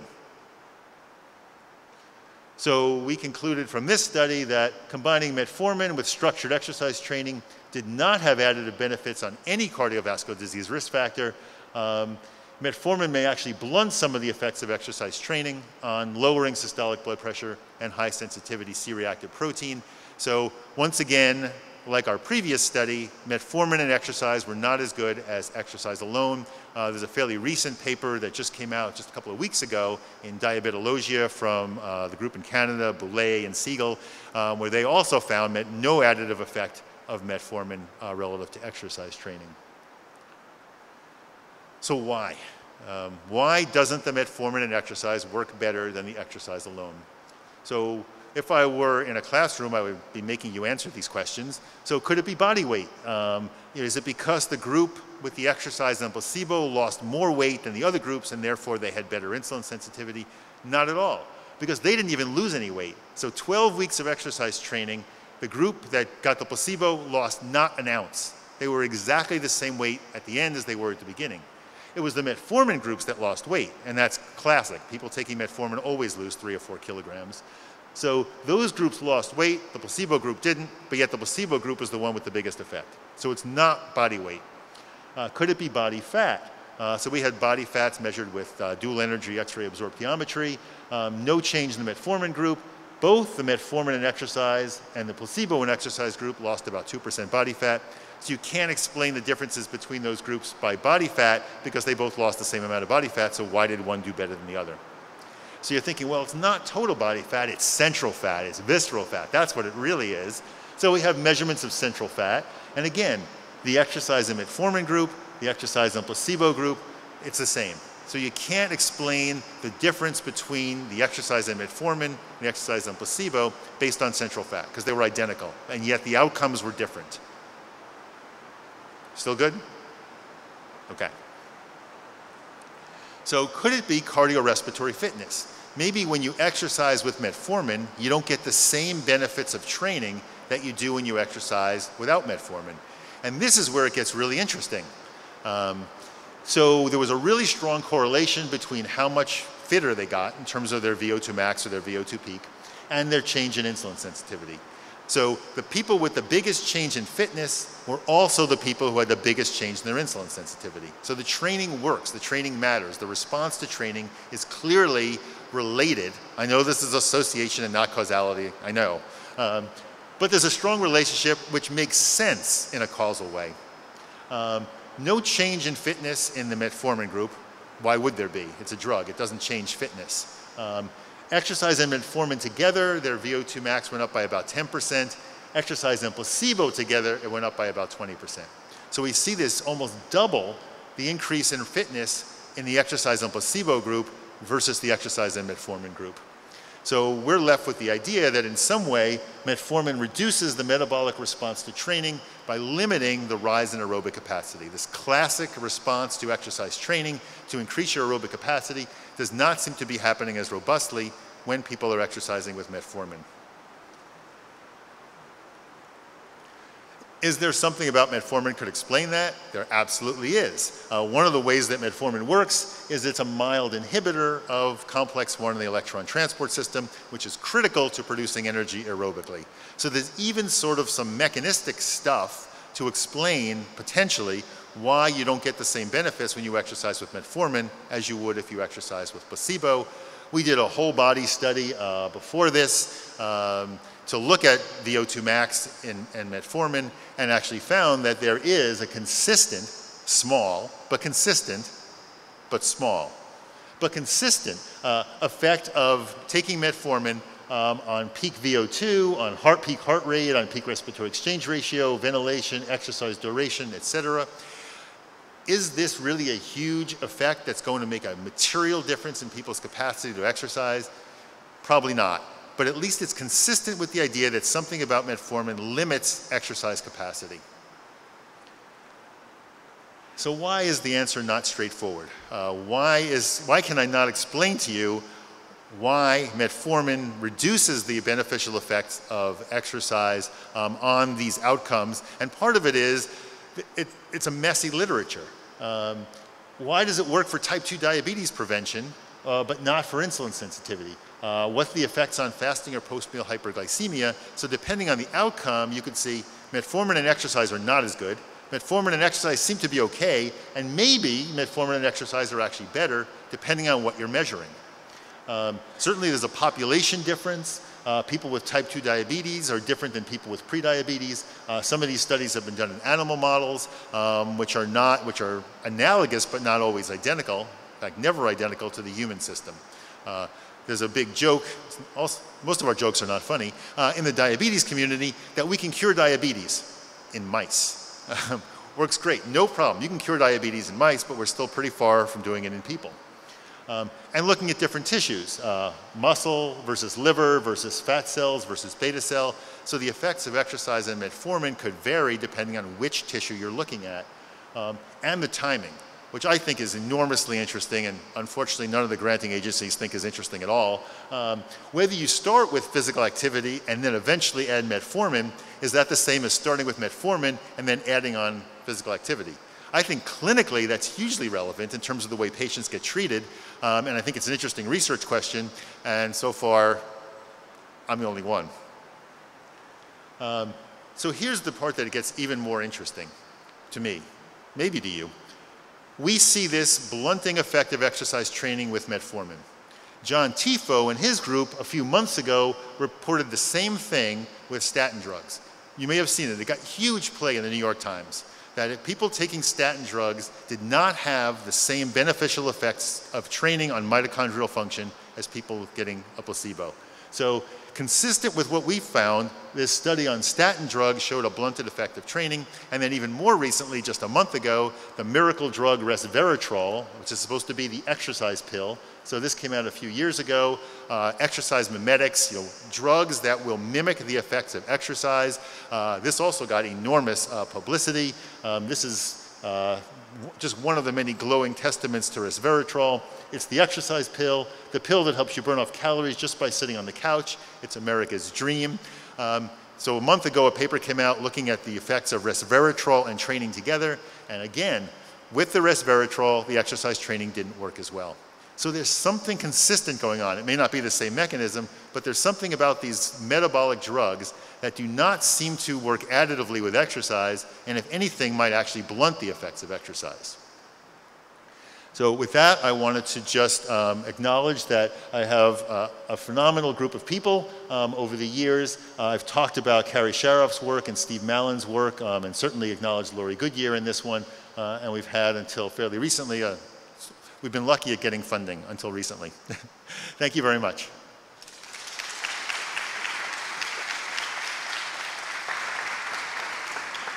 Okay. There's time for questions. But no time for answers. That's loud. Did you experiment with different dosages and concentrations of the metformin, or was it a standard dosage? It was standard, and we had an idea that we wanted to look at a couple of different doses, but the studies, basically we'd have to take every study and double it. So we wanted to look at 1,000 milligrams, we'd have to do it all 4 groups again. So we went with what is the standards of the industry clinical dose, 2,000 milligrams a day. We'd start with 500 and ramp it up over time over the course of 2 weeks. So yeah, we would love to look at different dosages, but we just went with standard clinical 2,000 milligrams a day. Thanks.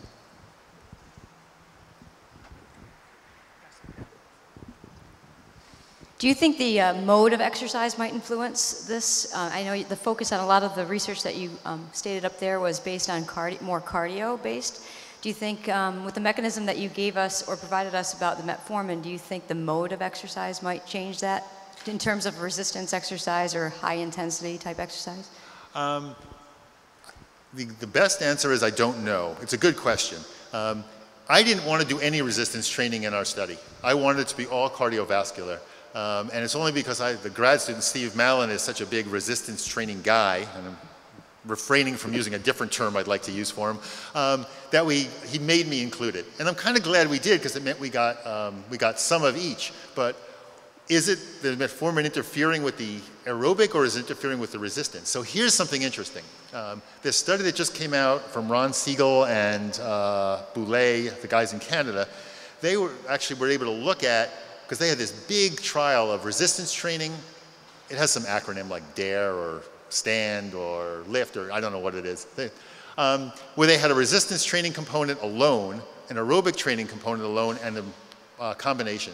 The metformin seemed to interfere with the aerobic component. It did not interfere with the resistance training component. So I think you're absolutely right. There could be something about the mode of exercise that is important.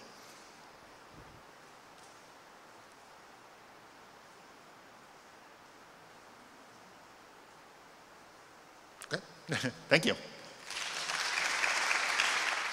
So I just too wanted to thank Laura for the invitation up here today, and I also just wanted to share with you a short story of how that invitation came to be.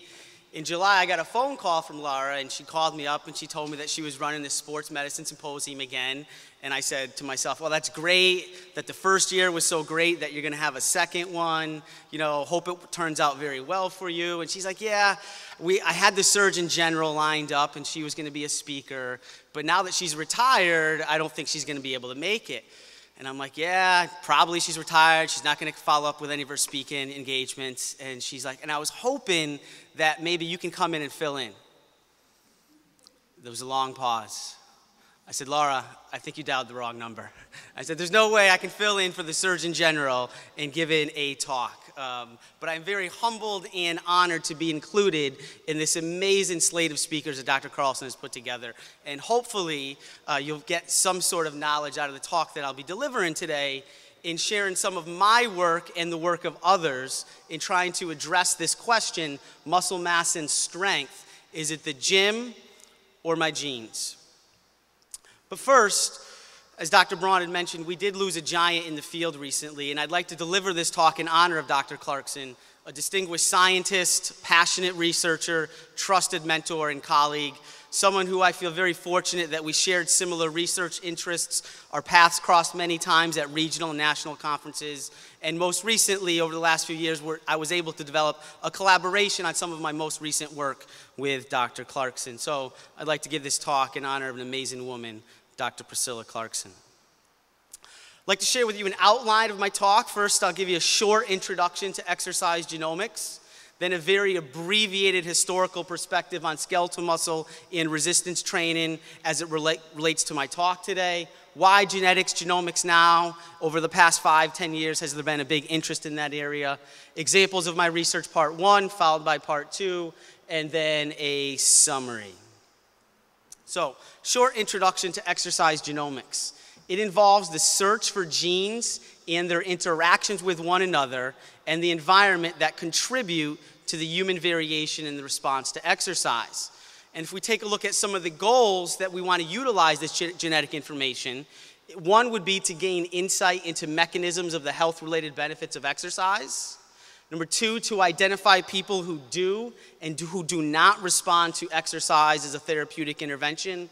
And then lastly and ultimately, possibly to refine exercise prescriptions to maximize their effectiveness, i.e. personalized medicine.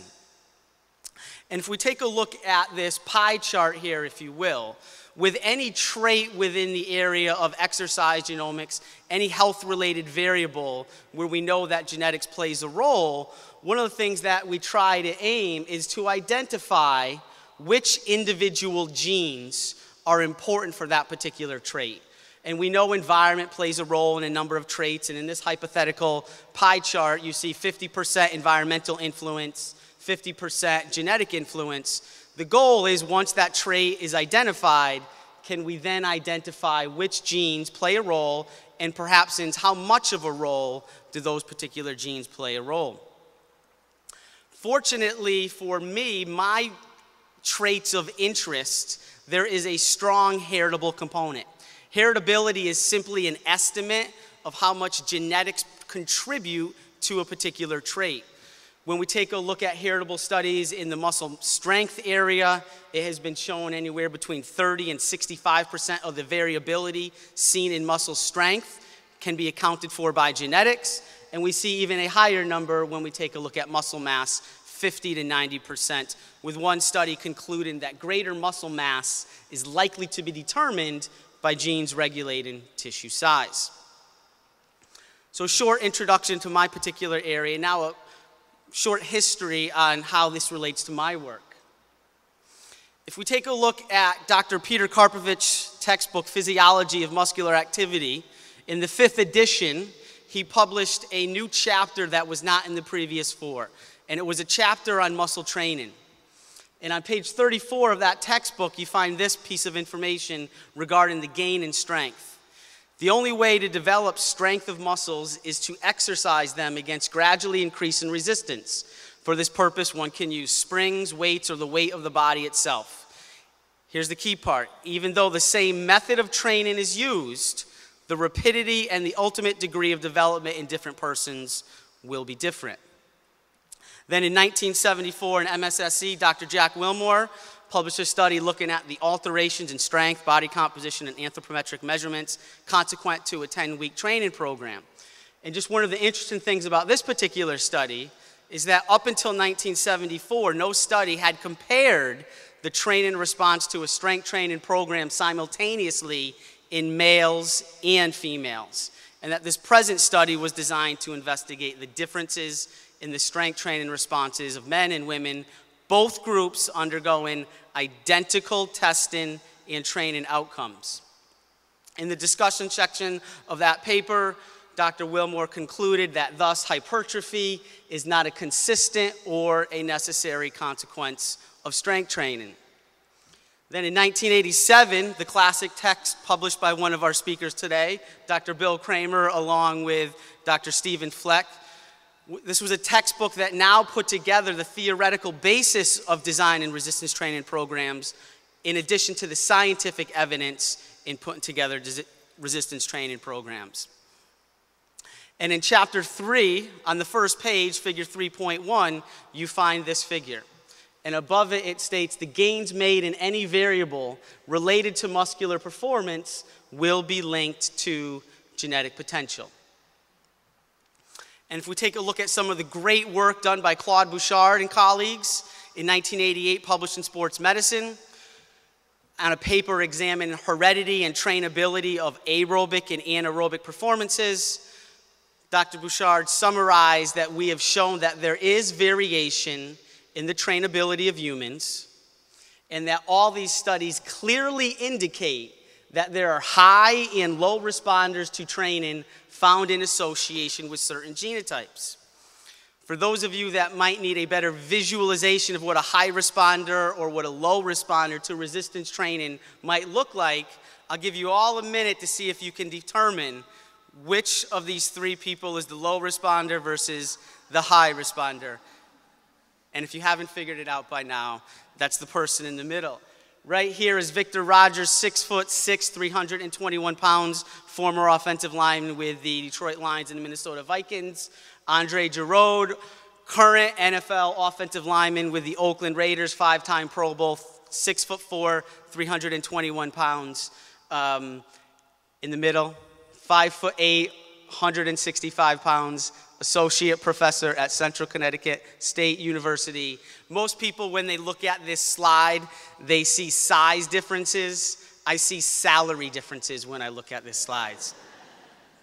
But clearly, an example of what a low responder and what a high responder might look like in terms of muscle mass and muscle strength. So why genetics or genomics now, or in the last 5, 6, 7, 8 years? It arguably started with one of the most important scientific or medical breakthroughs in science. And that was in the seminal paper published in Nature in 1953 by Dr. Watsons and Dr. Crick, where they had identified the molecular structure of nucleic acids in terms of the double helical structure and the complementary base pair. And this was a defining moment in DNA research, of which in 1962 they both were awarded the Nobel Prize in Medicine. And this provided a foundation for our understanding of our genetic material.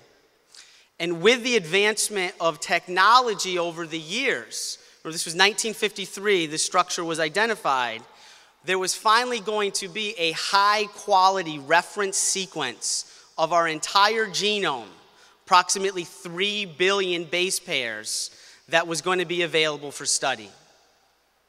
And in Time magazine, prior to the final sequence, the two individuals, Dr. Collins and Dr. Venter, were on the cover because of this great, now historical identification of our entire genome, the final sequence on the 50th anniversary of the discovery of the structure.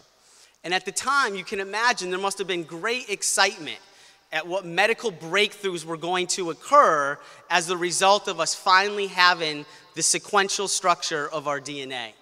So much so that in an announcement in 2000, Francis Collins, director of the National Institute, Human Genome Research Institute, alongside President Clinton, stated this: "I would be willing to make a prediction that within 10 years we will have the potential of offering any of you the opportunity to find out what particular genetic conditions you may be at increased risk for, based upon the discovery of genes involved in common illnesses like diabetes, hypertension, heart disease, and so on."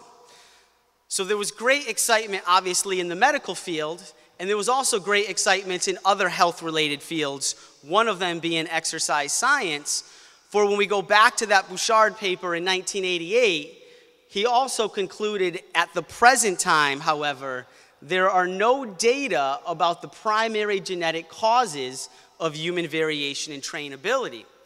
So as many people were excited about the ability to discover risk alleles for diseases, we in the exercise area, genomics area, were very excited about now possibly being able to identify some of these primary genetic causes, of which we knew there was variation in trainability for many, many years. So that brings me to my graduate work, which occurred at College Park at the University of Maryland under an amazing, inspiring mentor in Dr. Stephen Roth, international leader in the area of exercise genomics. And I got to work in the functional genomics lab. And for my dissertation, I decided to look at genes that were associated with myostatin. Many of you probably are familiar that the prefix myo stands for muscle, statin means to halt. So this is a protein that we have in our bodies that negatively regulates skeletal muscle. And why was I looking in particular at genes associated with myostatin. Well, myostatin was first identified in 1997 by researchers at Johns Hopkins University, McFerrin and Lee. And in a mouse model, here is the control or wild type mouse, and in the model where they knocked out the myostatin protein, which means these mice did not produce functional myostatin, which remember negatively regulates skeletal muscle, they exhibited gross muscular hypertrophy. Shortly after, in a naturally occurring form of cattle, known as a double muscle phenotype, it was found that it was a mutation in the myostatin gene of these animals that led to this double muscle phenotype. And then furthermore, shortly afterwards, in 2004, in the New England Journal of Medicine, there was a brief report about a young child in Germany who, on birth and through toddler years, exhibited signs of gross muscular hypertrophy. So much so that when you examine the cross-sectional plane of the 4 muscles of the quadricep, compared to 10 age and sex max controls, the cross-sectional plane was 7.2 standard deviations above the mean of the 10 age and sex max controls. The downside was that this mutation is very rare. As far as I know, it has not been seen or observed in any other individual. Furthermore, work by our lab at Maryland and others that examined other variations within the gene myostatin, unfortunately, the results were not remarkable at all in helping to explain the differences that we do see amongst individuals in muscle mass and muscle strength. But with a protein that seems to impact muscle mass so strongly, I felt I needed to delve into more of the research. And I came across this paper in 2004, also published in the New England Journal of Medicine, that looked at the regulation of muscle mass by myostatin. And I came across 2 important proteins. One is follistatin, and follistatin, when active, basically inhibits myostatin, doesn't allow it to negatively regulate muscle. When myostatin becomes active and interacts with its receptor, now it results in a signal cascade that ultimately results in the negative regulation of skeletal muscle.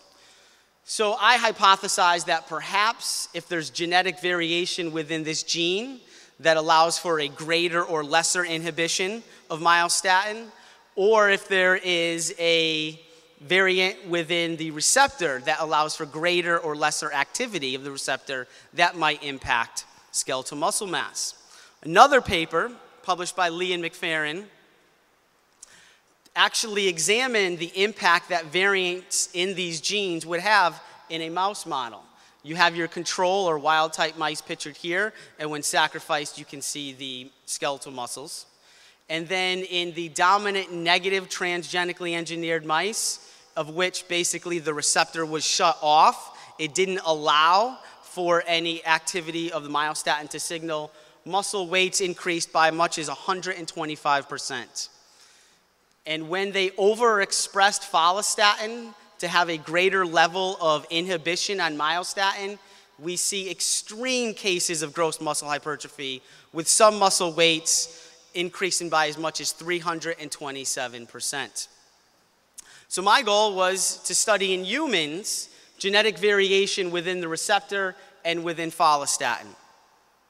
Long story short, to spare you all the methodology behind that, examining these 2 genes and variants within these genes, once again, the results were not exactly what we had hoped to be, and it only resulted in a small percent of that variation of muscle mass and muscle strength, somewhere in the 1.5 to 2.5% ranges, which obviously is not a very large piece of the pie in trying to explain the primary genetic causes behind muscle mass and muscle strength.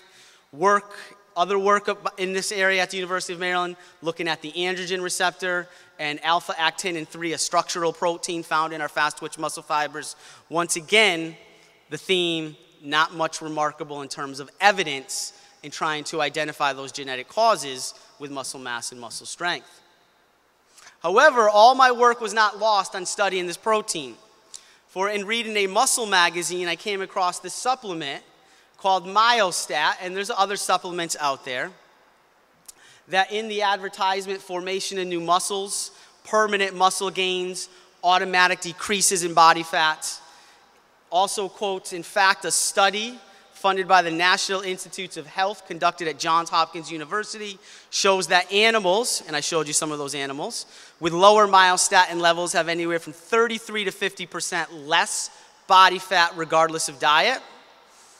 The active ingredient in this supplement is 500 milligrams of a myostatin bindin, an inhibitor, sulfopolysaccharide, CSP3, and it ends with, think about it, now you can successfully overcome the single biggest limiting factor, your genetics.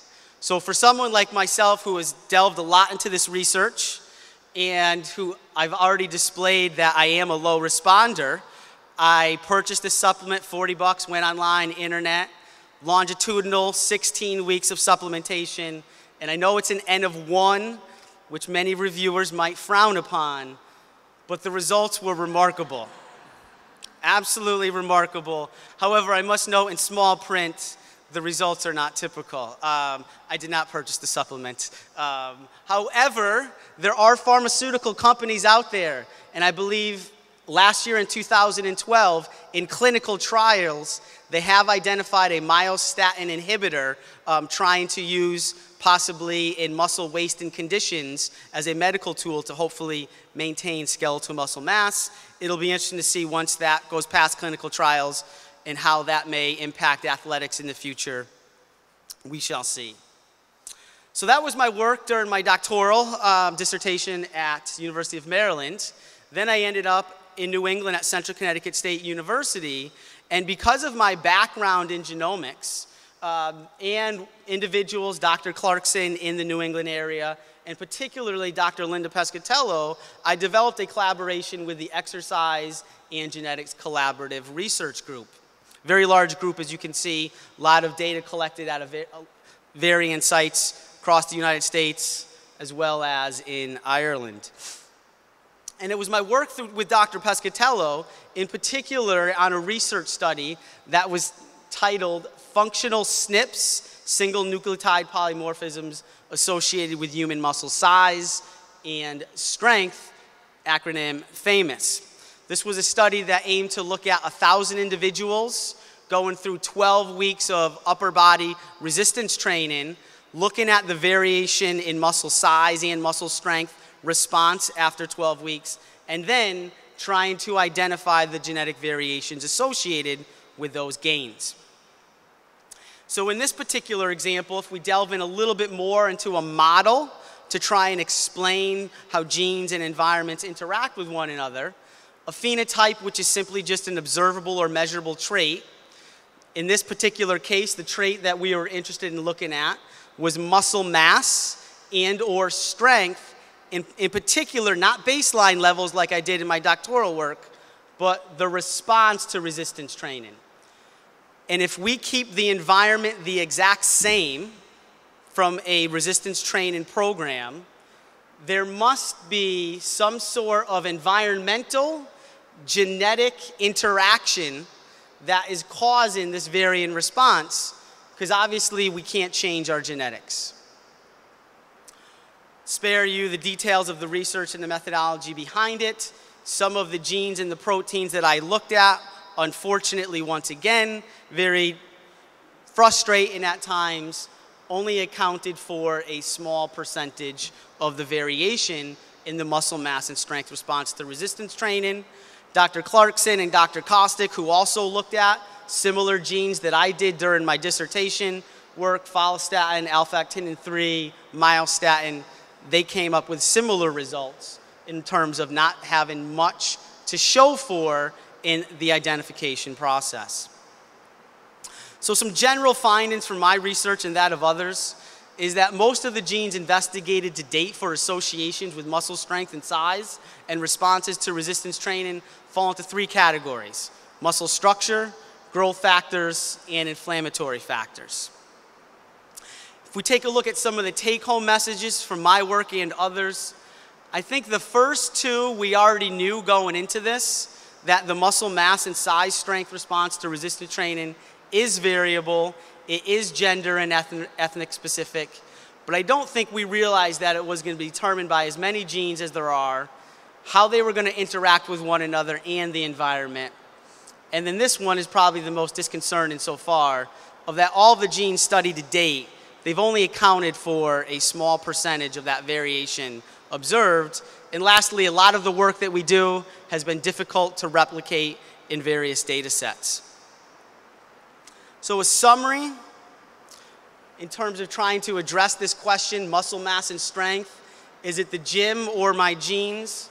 Obviously, the gym or resistance training is very important. Dr. Kramer, who will be speaking later today, has probably forgot more about program design than I will ever know, so he can shed light on the importance of designing quality resistance training programs. But it also does appear that it does take a certain genetic profile to have a level of baseline muscle mass, and then it may take another certain or similar genetic profile to respond well to that resistance training stimulus. So if we go back to that Bouchard paper and look at present time today, this would almost be a fair statement to make today that we still lack information on that primary genetic cause of human variation in trainability. And after phase one, the identification, where all of that excitement came to play with identifying the human genome, phase two, interpretation, has looked a lot more like this. I think I found a corner piece. But that doesn't mean in science, when you hit roadblocks or difficulties, you don't forge ahead. Because I think science is indeed like a roller coaster, twists, turns, ups and downs, and I think that's what makes it all the more fun in the end. So lastly, I just want to share the current research that I'm doing. I've got my daughter, Roisin Elizabeth Walsh, trying to figure out if she's a responder or not on the platforms here at Central. I have an idea she's not going to respond very well. So we at least got her in the lab that maybe she can become a better exercise scientist than her dad one day, becoming familiar with the equipment. So I thank you, and if anybody has any questions, I'd be more than happy to address them.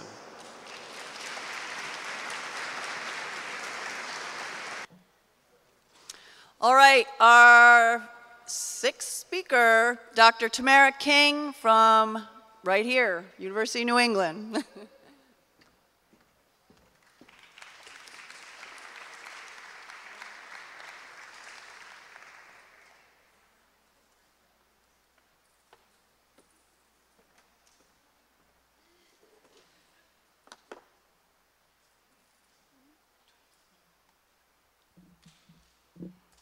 I think I'm pretty short compared to most people here. There we go. So I'd like to begin, like everybody else, by thanking Dr. Carlson for all of her very hard work in putting this wonderful symposium together. I'd also like to thank the other speakers. I've had a lot of fun in listening to the other talks and actually learned quite a bit myself. I'm coming at you from a different angle. I study actually pain and biological processes that underlie pain, and you probably gathered that I didn't actually mean to have this image up for you guys during the entire break. I realize it can be kind of disconcerting. I think this image nicely captures the concept of pain because you can see that there is a physicality to pain, but there's also an emotional component to pain, an affective part of it. And that's what encompasses the suffering and the diminished quality of life of patients. Now today I'm going to be focusing on osteoarthritis pain and try and illustrate what it is, why we care about it, and perhaps different ways of thinking about how to develop novel therapies for patients suffering from particularly advanced osteoarthritis pain. So OA pain or osteoarthritis is a very prevalent disease affecting almost 27 million US adults. Notice the date there was 2005.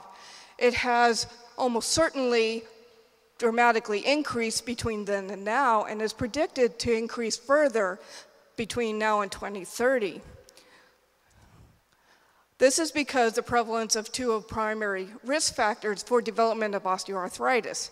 Age is the strongest risk factor, and as we all know, we have an aging population. Obesity, or being overweight, is another prevalent risk factor for osteoarthritis. And again, I think probably most of us are aware that we have an increased weight problem in our country and what's been termed an obesity epidemic. Other risk factors included being a woman. So women are more likely to develop osteoarthritis, and when they do, they tend to have more severe osteoarthritis than men. In addition, joint injury can predispose you to development of osteoarthritis, as can repetitive use of a joint at work. Now, as you guys already read at the bottom, osteoarthritis of the knee is probably the most prevalent osteoarthritis, although you can see other joints, including the hand and the hip, can certainly develop osteoarthritis. You can imagine the disability that occurs with osteoarthritis in these joints. Osteoarthritis at the knee has been promoted as the leading cause of disability amongst adults in the United States, and actually more recent reports indicate this is actually global. Radiographic osteoarthritis is osteoarthritis detected by radiographs. And here I have x-rays of a normal knee, and you can see a nice space between the bones there, indicating normal, healthy cartilage that serves as a protective cushion between the joints.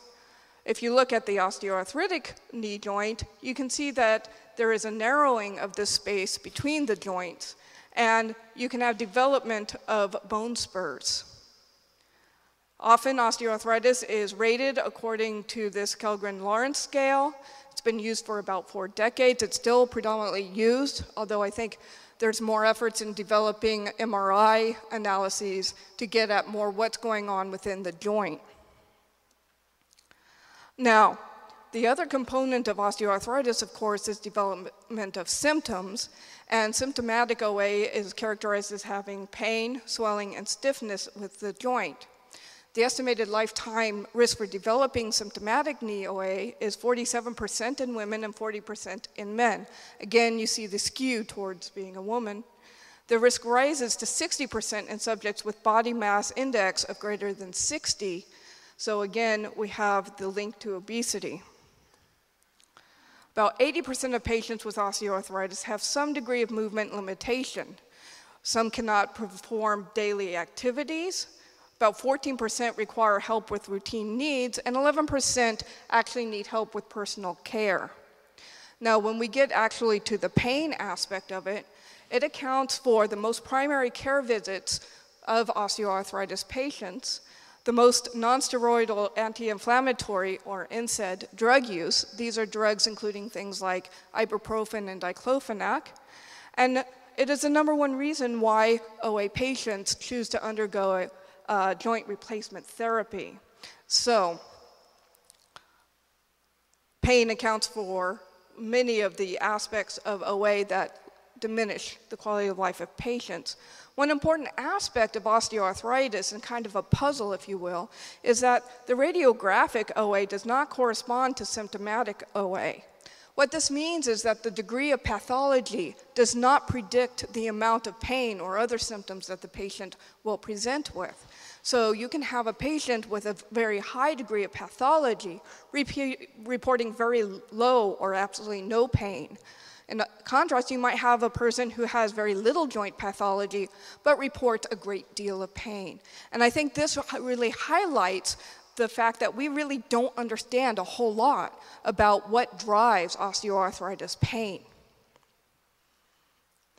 There's currently no therapy that can treat osteoarthritis, and so most therapies are aimed at symptomatic osteoarthritis. We want to target the patient's use and function, but also, and primarily, pain to try and improve their quality of life.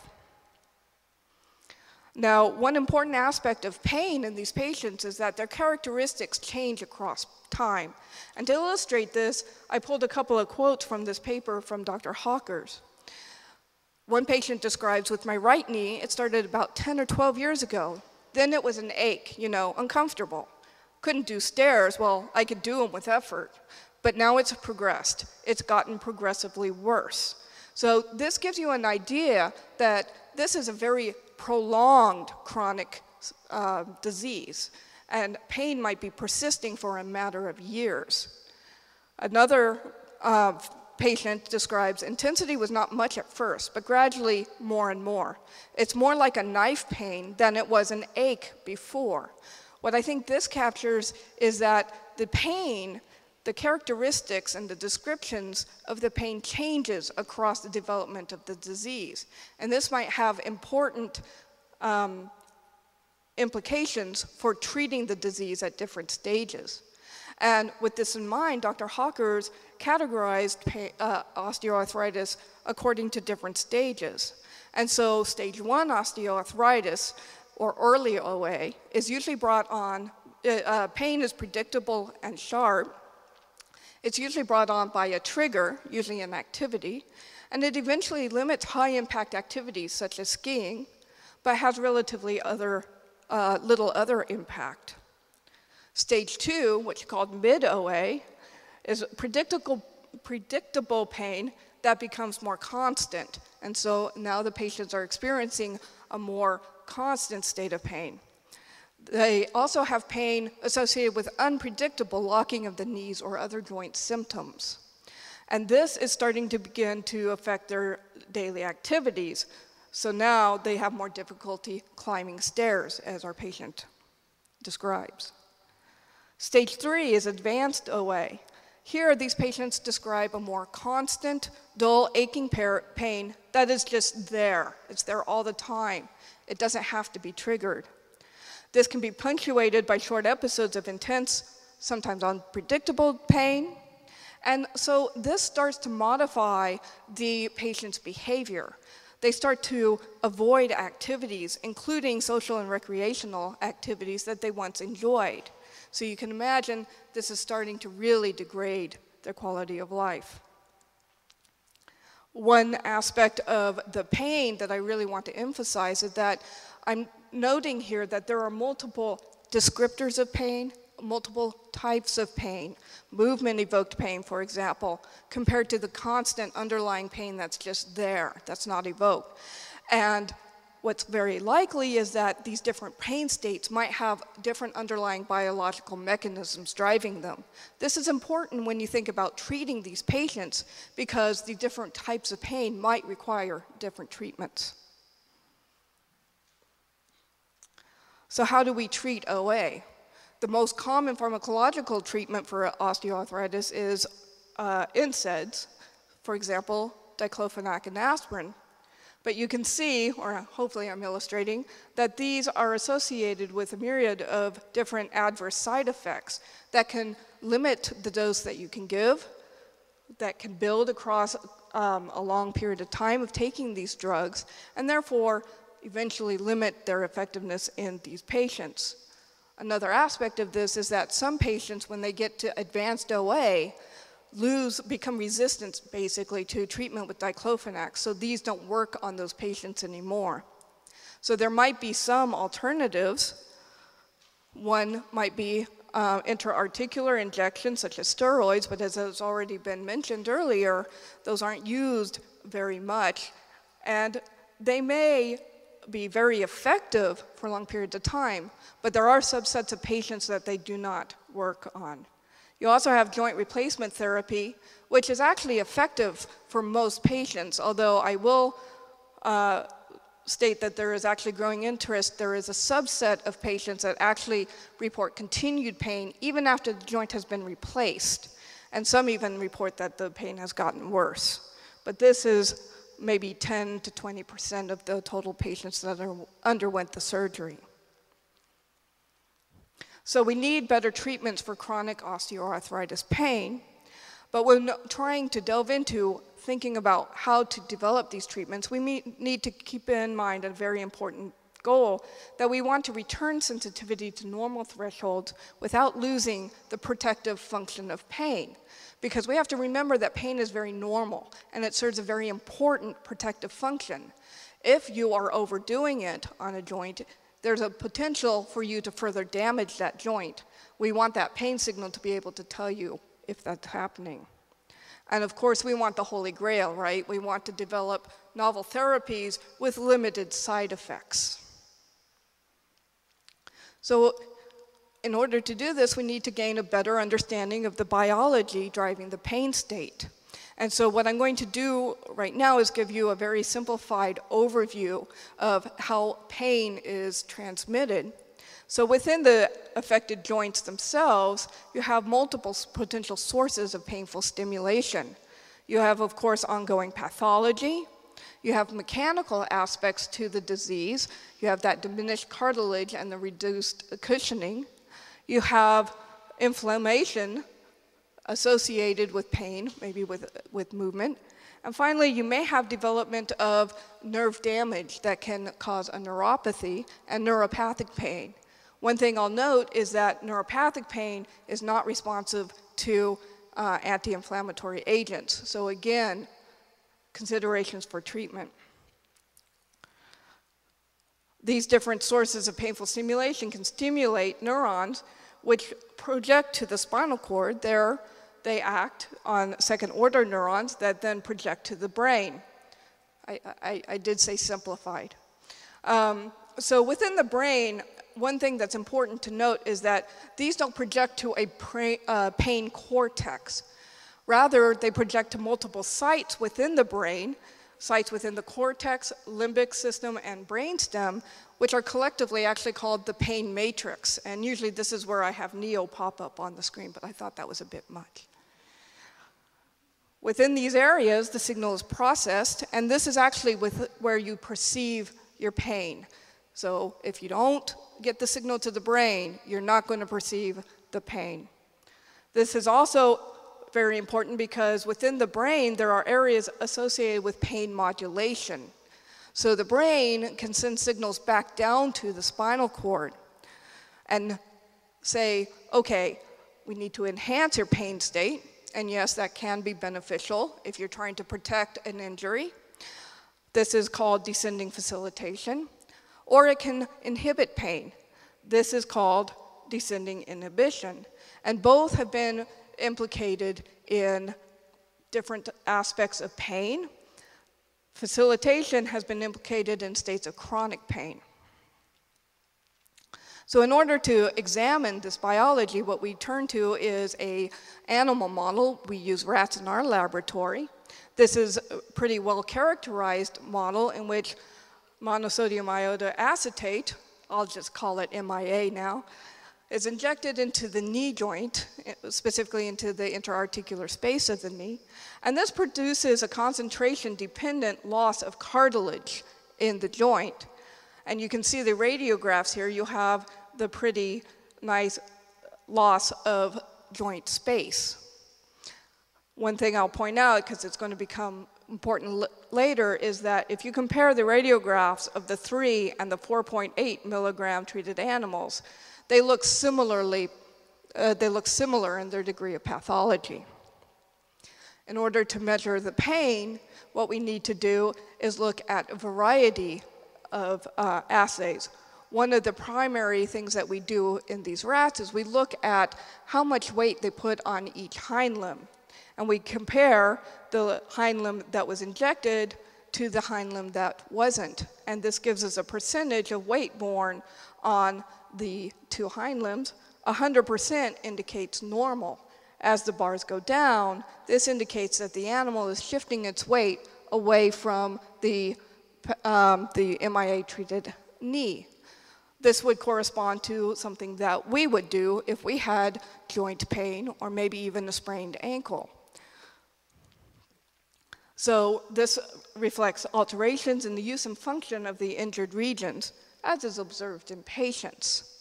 Now, this gets at one aspect of the pain and the joint function, but one critical aspect of the advanced osteoarthritis pain is that constant pain that's just there. And one question that comes up is, well, how do we actually measure that in a rat? Certainly in a human, we can just ask them, and this is typically done using verbal reports. And patients are asked to rate their pain intensity according to a scale, with 0 indicating no pain and 10 indicating the worst pain imaginable, which can get pretty subjective. But it's used quite a bit within the clinic, and it does seem to accurately reflect when patients are getting better, for example. But obviously, if we hold the scale up to a rat, they're not going to tell us, well, it's about a 6. Okay, how about now? Well, it's a 2 now. So we have to come up with a creative way of asking the rat, are you in pain?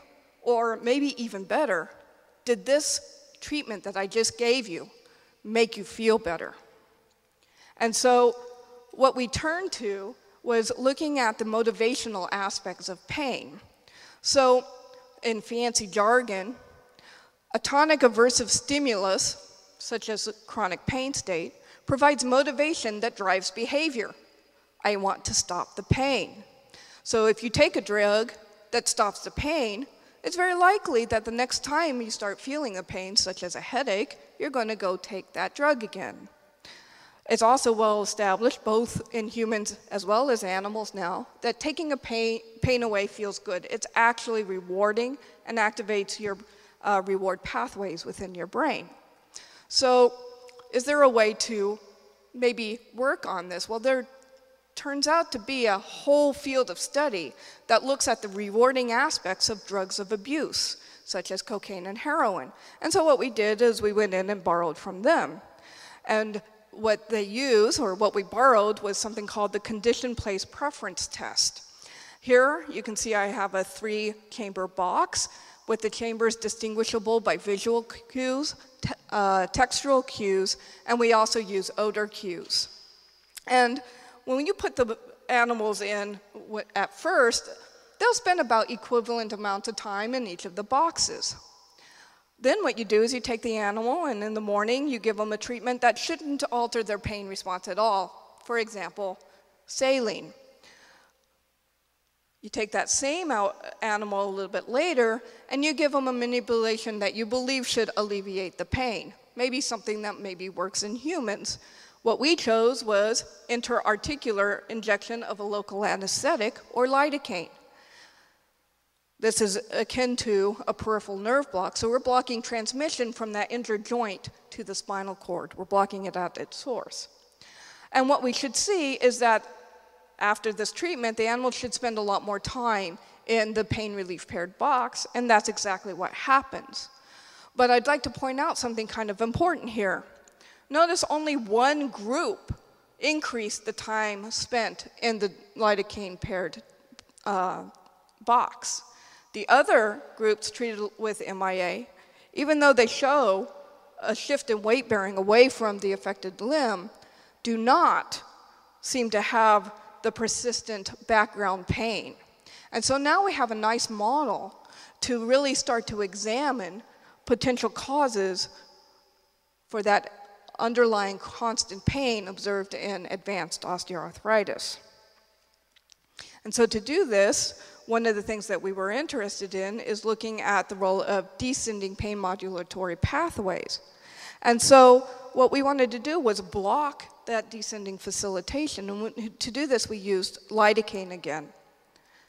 And what we found is, again, the animals spend more time in a chamber that has been paired with lidocaine in the RVM, blocking that descending facilitation. So what we're seeing is that descending systems from the brain is facilitating that pain response in these animals, and specifically in the constant pain state.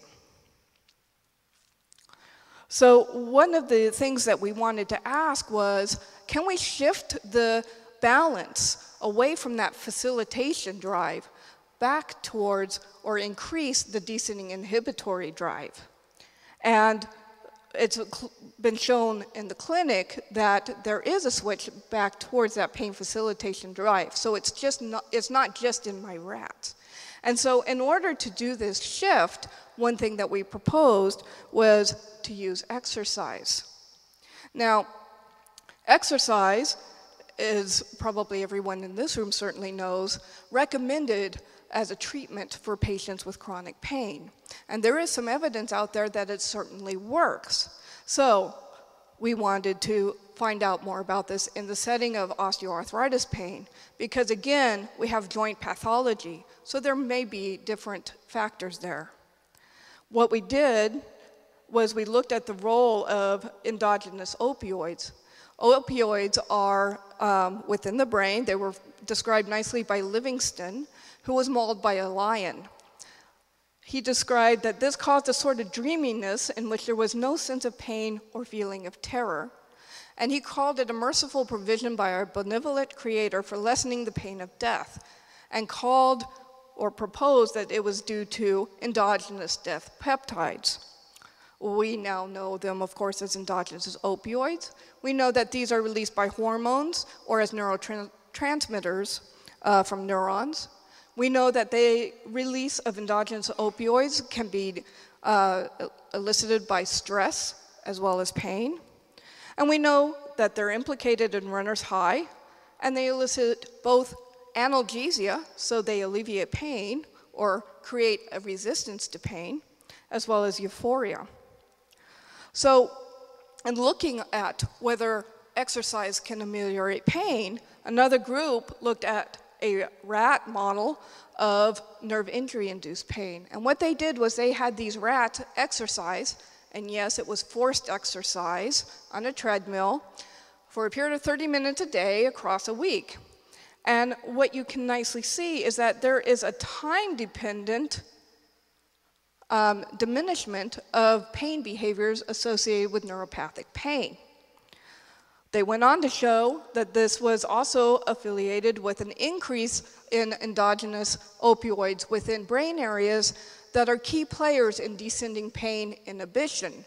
So perhaps we are shifting that balance back to inhibition, and that blocking endogenous opioids blocked the pain alleviating effects. Moreover, this was specifically within the brain. So if they gave the opioid antagonist targeting only the brain, it worked beautifully to reverse the pain alleviating effects. But if they targeted other aspects of where opioids could maybe work, such as the spinal cord, it failed to work. So again, the key player is in the brain, and the key probably mediator is the descending inhibitory pathways. So what we want to do is see, okay, what about in osteoarthritis? And this is where my lab has started to do studies. We've taken our MIA model, and this is in the model which produces the advanced osteoarthritis, did the exact same exercise paradigm. And what I'm showing you is the first bits of data. We're following up, of course. But you can see 4 weeks of exercise. Again, it's 30 minutes a day across a period of 4 days. We test them in the absence of exercise on the 5th day. Produced a nice reversal of pain-related behaviors in our rats. And so I want to quickly conclude now. Basically, what we have is a nice model, and we can start looking at different aspects of both the pain signal, such as potential sources of stimulation within the periphery.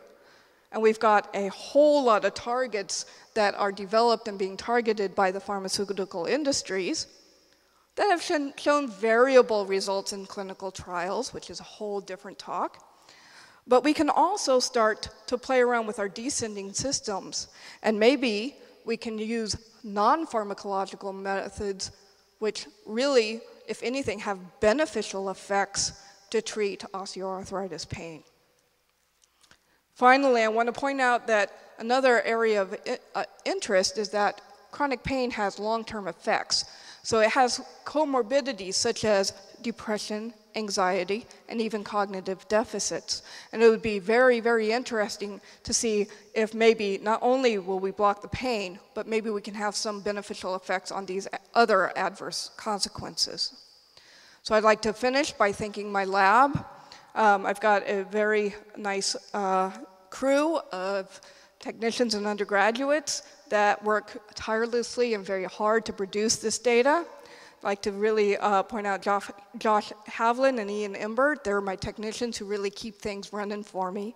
And I'd also like to thank my collaborators at the University of Arizona. I was there for 9 years, and a lot of the initiating work on this new way of looking at pain in animals was done in collaboration with that group.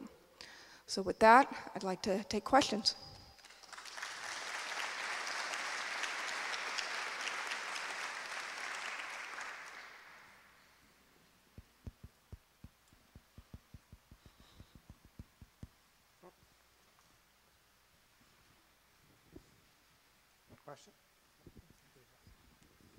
Obviously, if you have forced the animal to exercise and you know it's mitigating pain, how can you possibly do that with a human? I think that's a fantastic question. And I think even in the animal, it's an interesting question because you can force humans to exercise, but it's not typical, and you're certainly not going to go into a clinical setting and force your patients to exercise. So really, we need to find ways to increase the patient's motivation to exercise. Obviously, getting a patient with NEOA to run along the beach would probably not be most beneficial. And so I think there's a lot of work that needs to be done on, well, do you actually need to use the affected joint? Maybe the water aerobics would be better. Maybe exercising the upper body, you know, go hit a boxing bag for a while, might be a viable alternative, especially if they're used to activate the descending pathways. The other thing that I think is very interesting and somewhat related is that there's different kinds of people in the world, and just as there's responders and non-responders for bulking up, there are exercisers and not so much.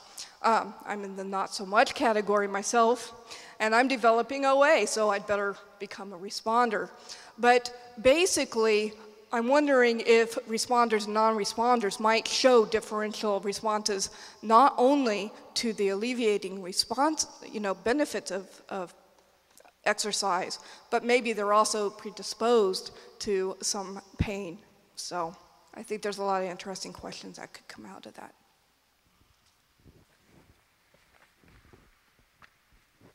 Hi, thanks for a great talk. My question is more trying to bridge the gap between clinical problems and seeing if maybe you could do some of the studies. I'm not sure how challenging it would be, but anecdotally, if somebody has problems, they have type 2 diabetes, they have high blood pressure. There's certain people that it's more challenging to get out there and exercise because they might be more hypersensitive to pain or have some problems with exercising at different intensities. Would there be a way that you could incorporate that into your model by introducing problems to rats to, say, potentially give them high blood pressure and then see changes in synovial fluid or see how the pain responses change if the mouse gets certain problems? I think certainly you could do that. I think right now we're starting simple. For example, I think you bring up a correlate question that has been addressed a little bit in the animal models. And just what level of intensity would even be required to do this? And would someone voluntarily go to the intensity required? Remember, we're force exercising these animals. And so even starting that basic, there's a lot to do. So when you start adding in other conditions, then you're adding in other very interesting but very complicated variables into your studies. So I think we need to first get a baseline and then go in and look at these other variables such as diabetes, high blood pressure, maybe other drug effects. There was very interested in the earlier talk on, you know, maybe metformin might be, you know, countering. Does it counter the potential pain alleviating effects? No one knows. So I think there's a lot of interesting questions, and we have to build up to them. Thank you. Yeah, Tamara, good talk. Thanks. You said something just a couple minutes ago that really sort of clicked, and that is, in all of these different models, when we do the exercise, we're exercising the joint that's affected.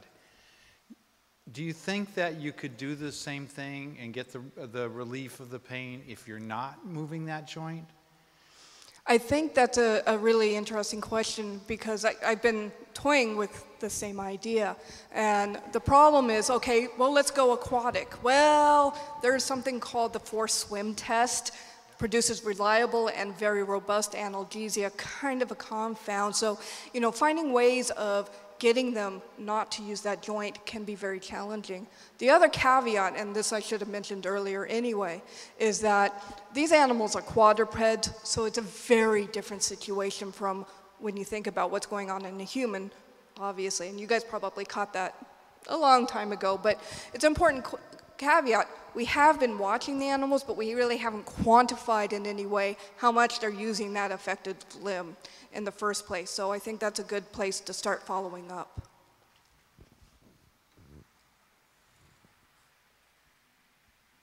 All right. With that, I thank you, and let us move on. I'm so fortunate that I have such talented colleagues and friends, so my heart goes out to you. Thank you so much for coming and putting up with my dog and a tsunami rain yesterday while we were trying to eat on the deck. I also want to give a shout out to my husband Blair, who stand over there against the bleachers, because I couldn't do this, pull this off by myself. So between him and Dr. Mokler, who's sitting in the back, running everybody around to airports and hotels, thank you so much.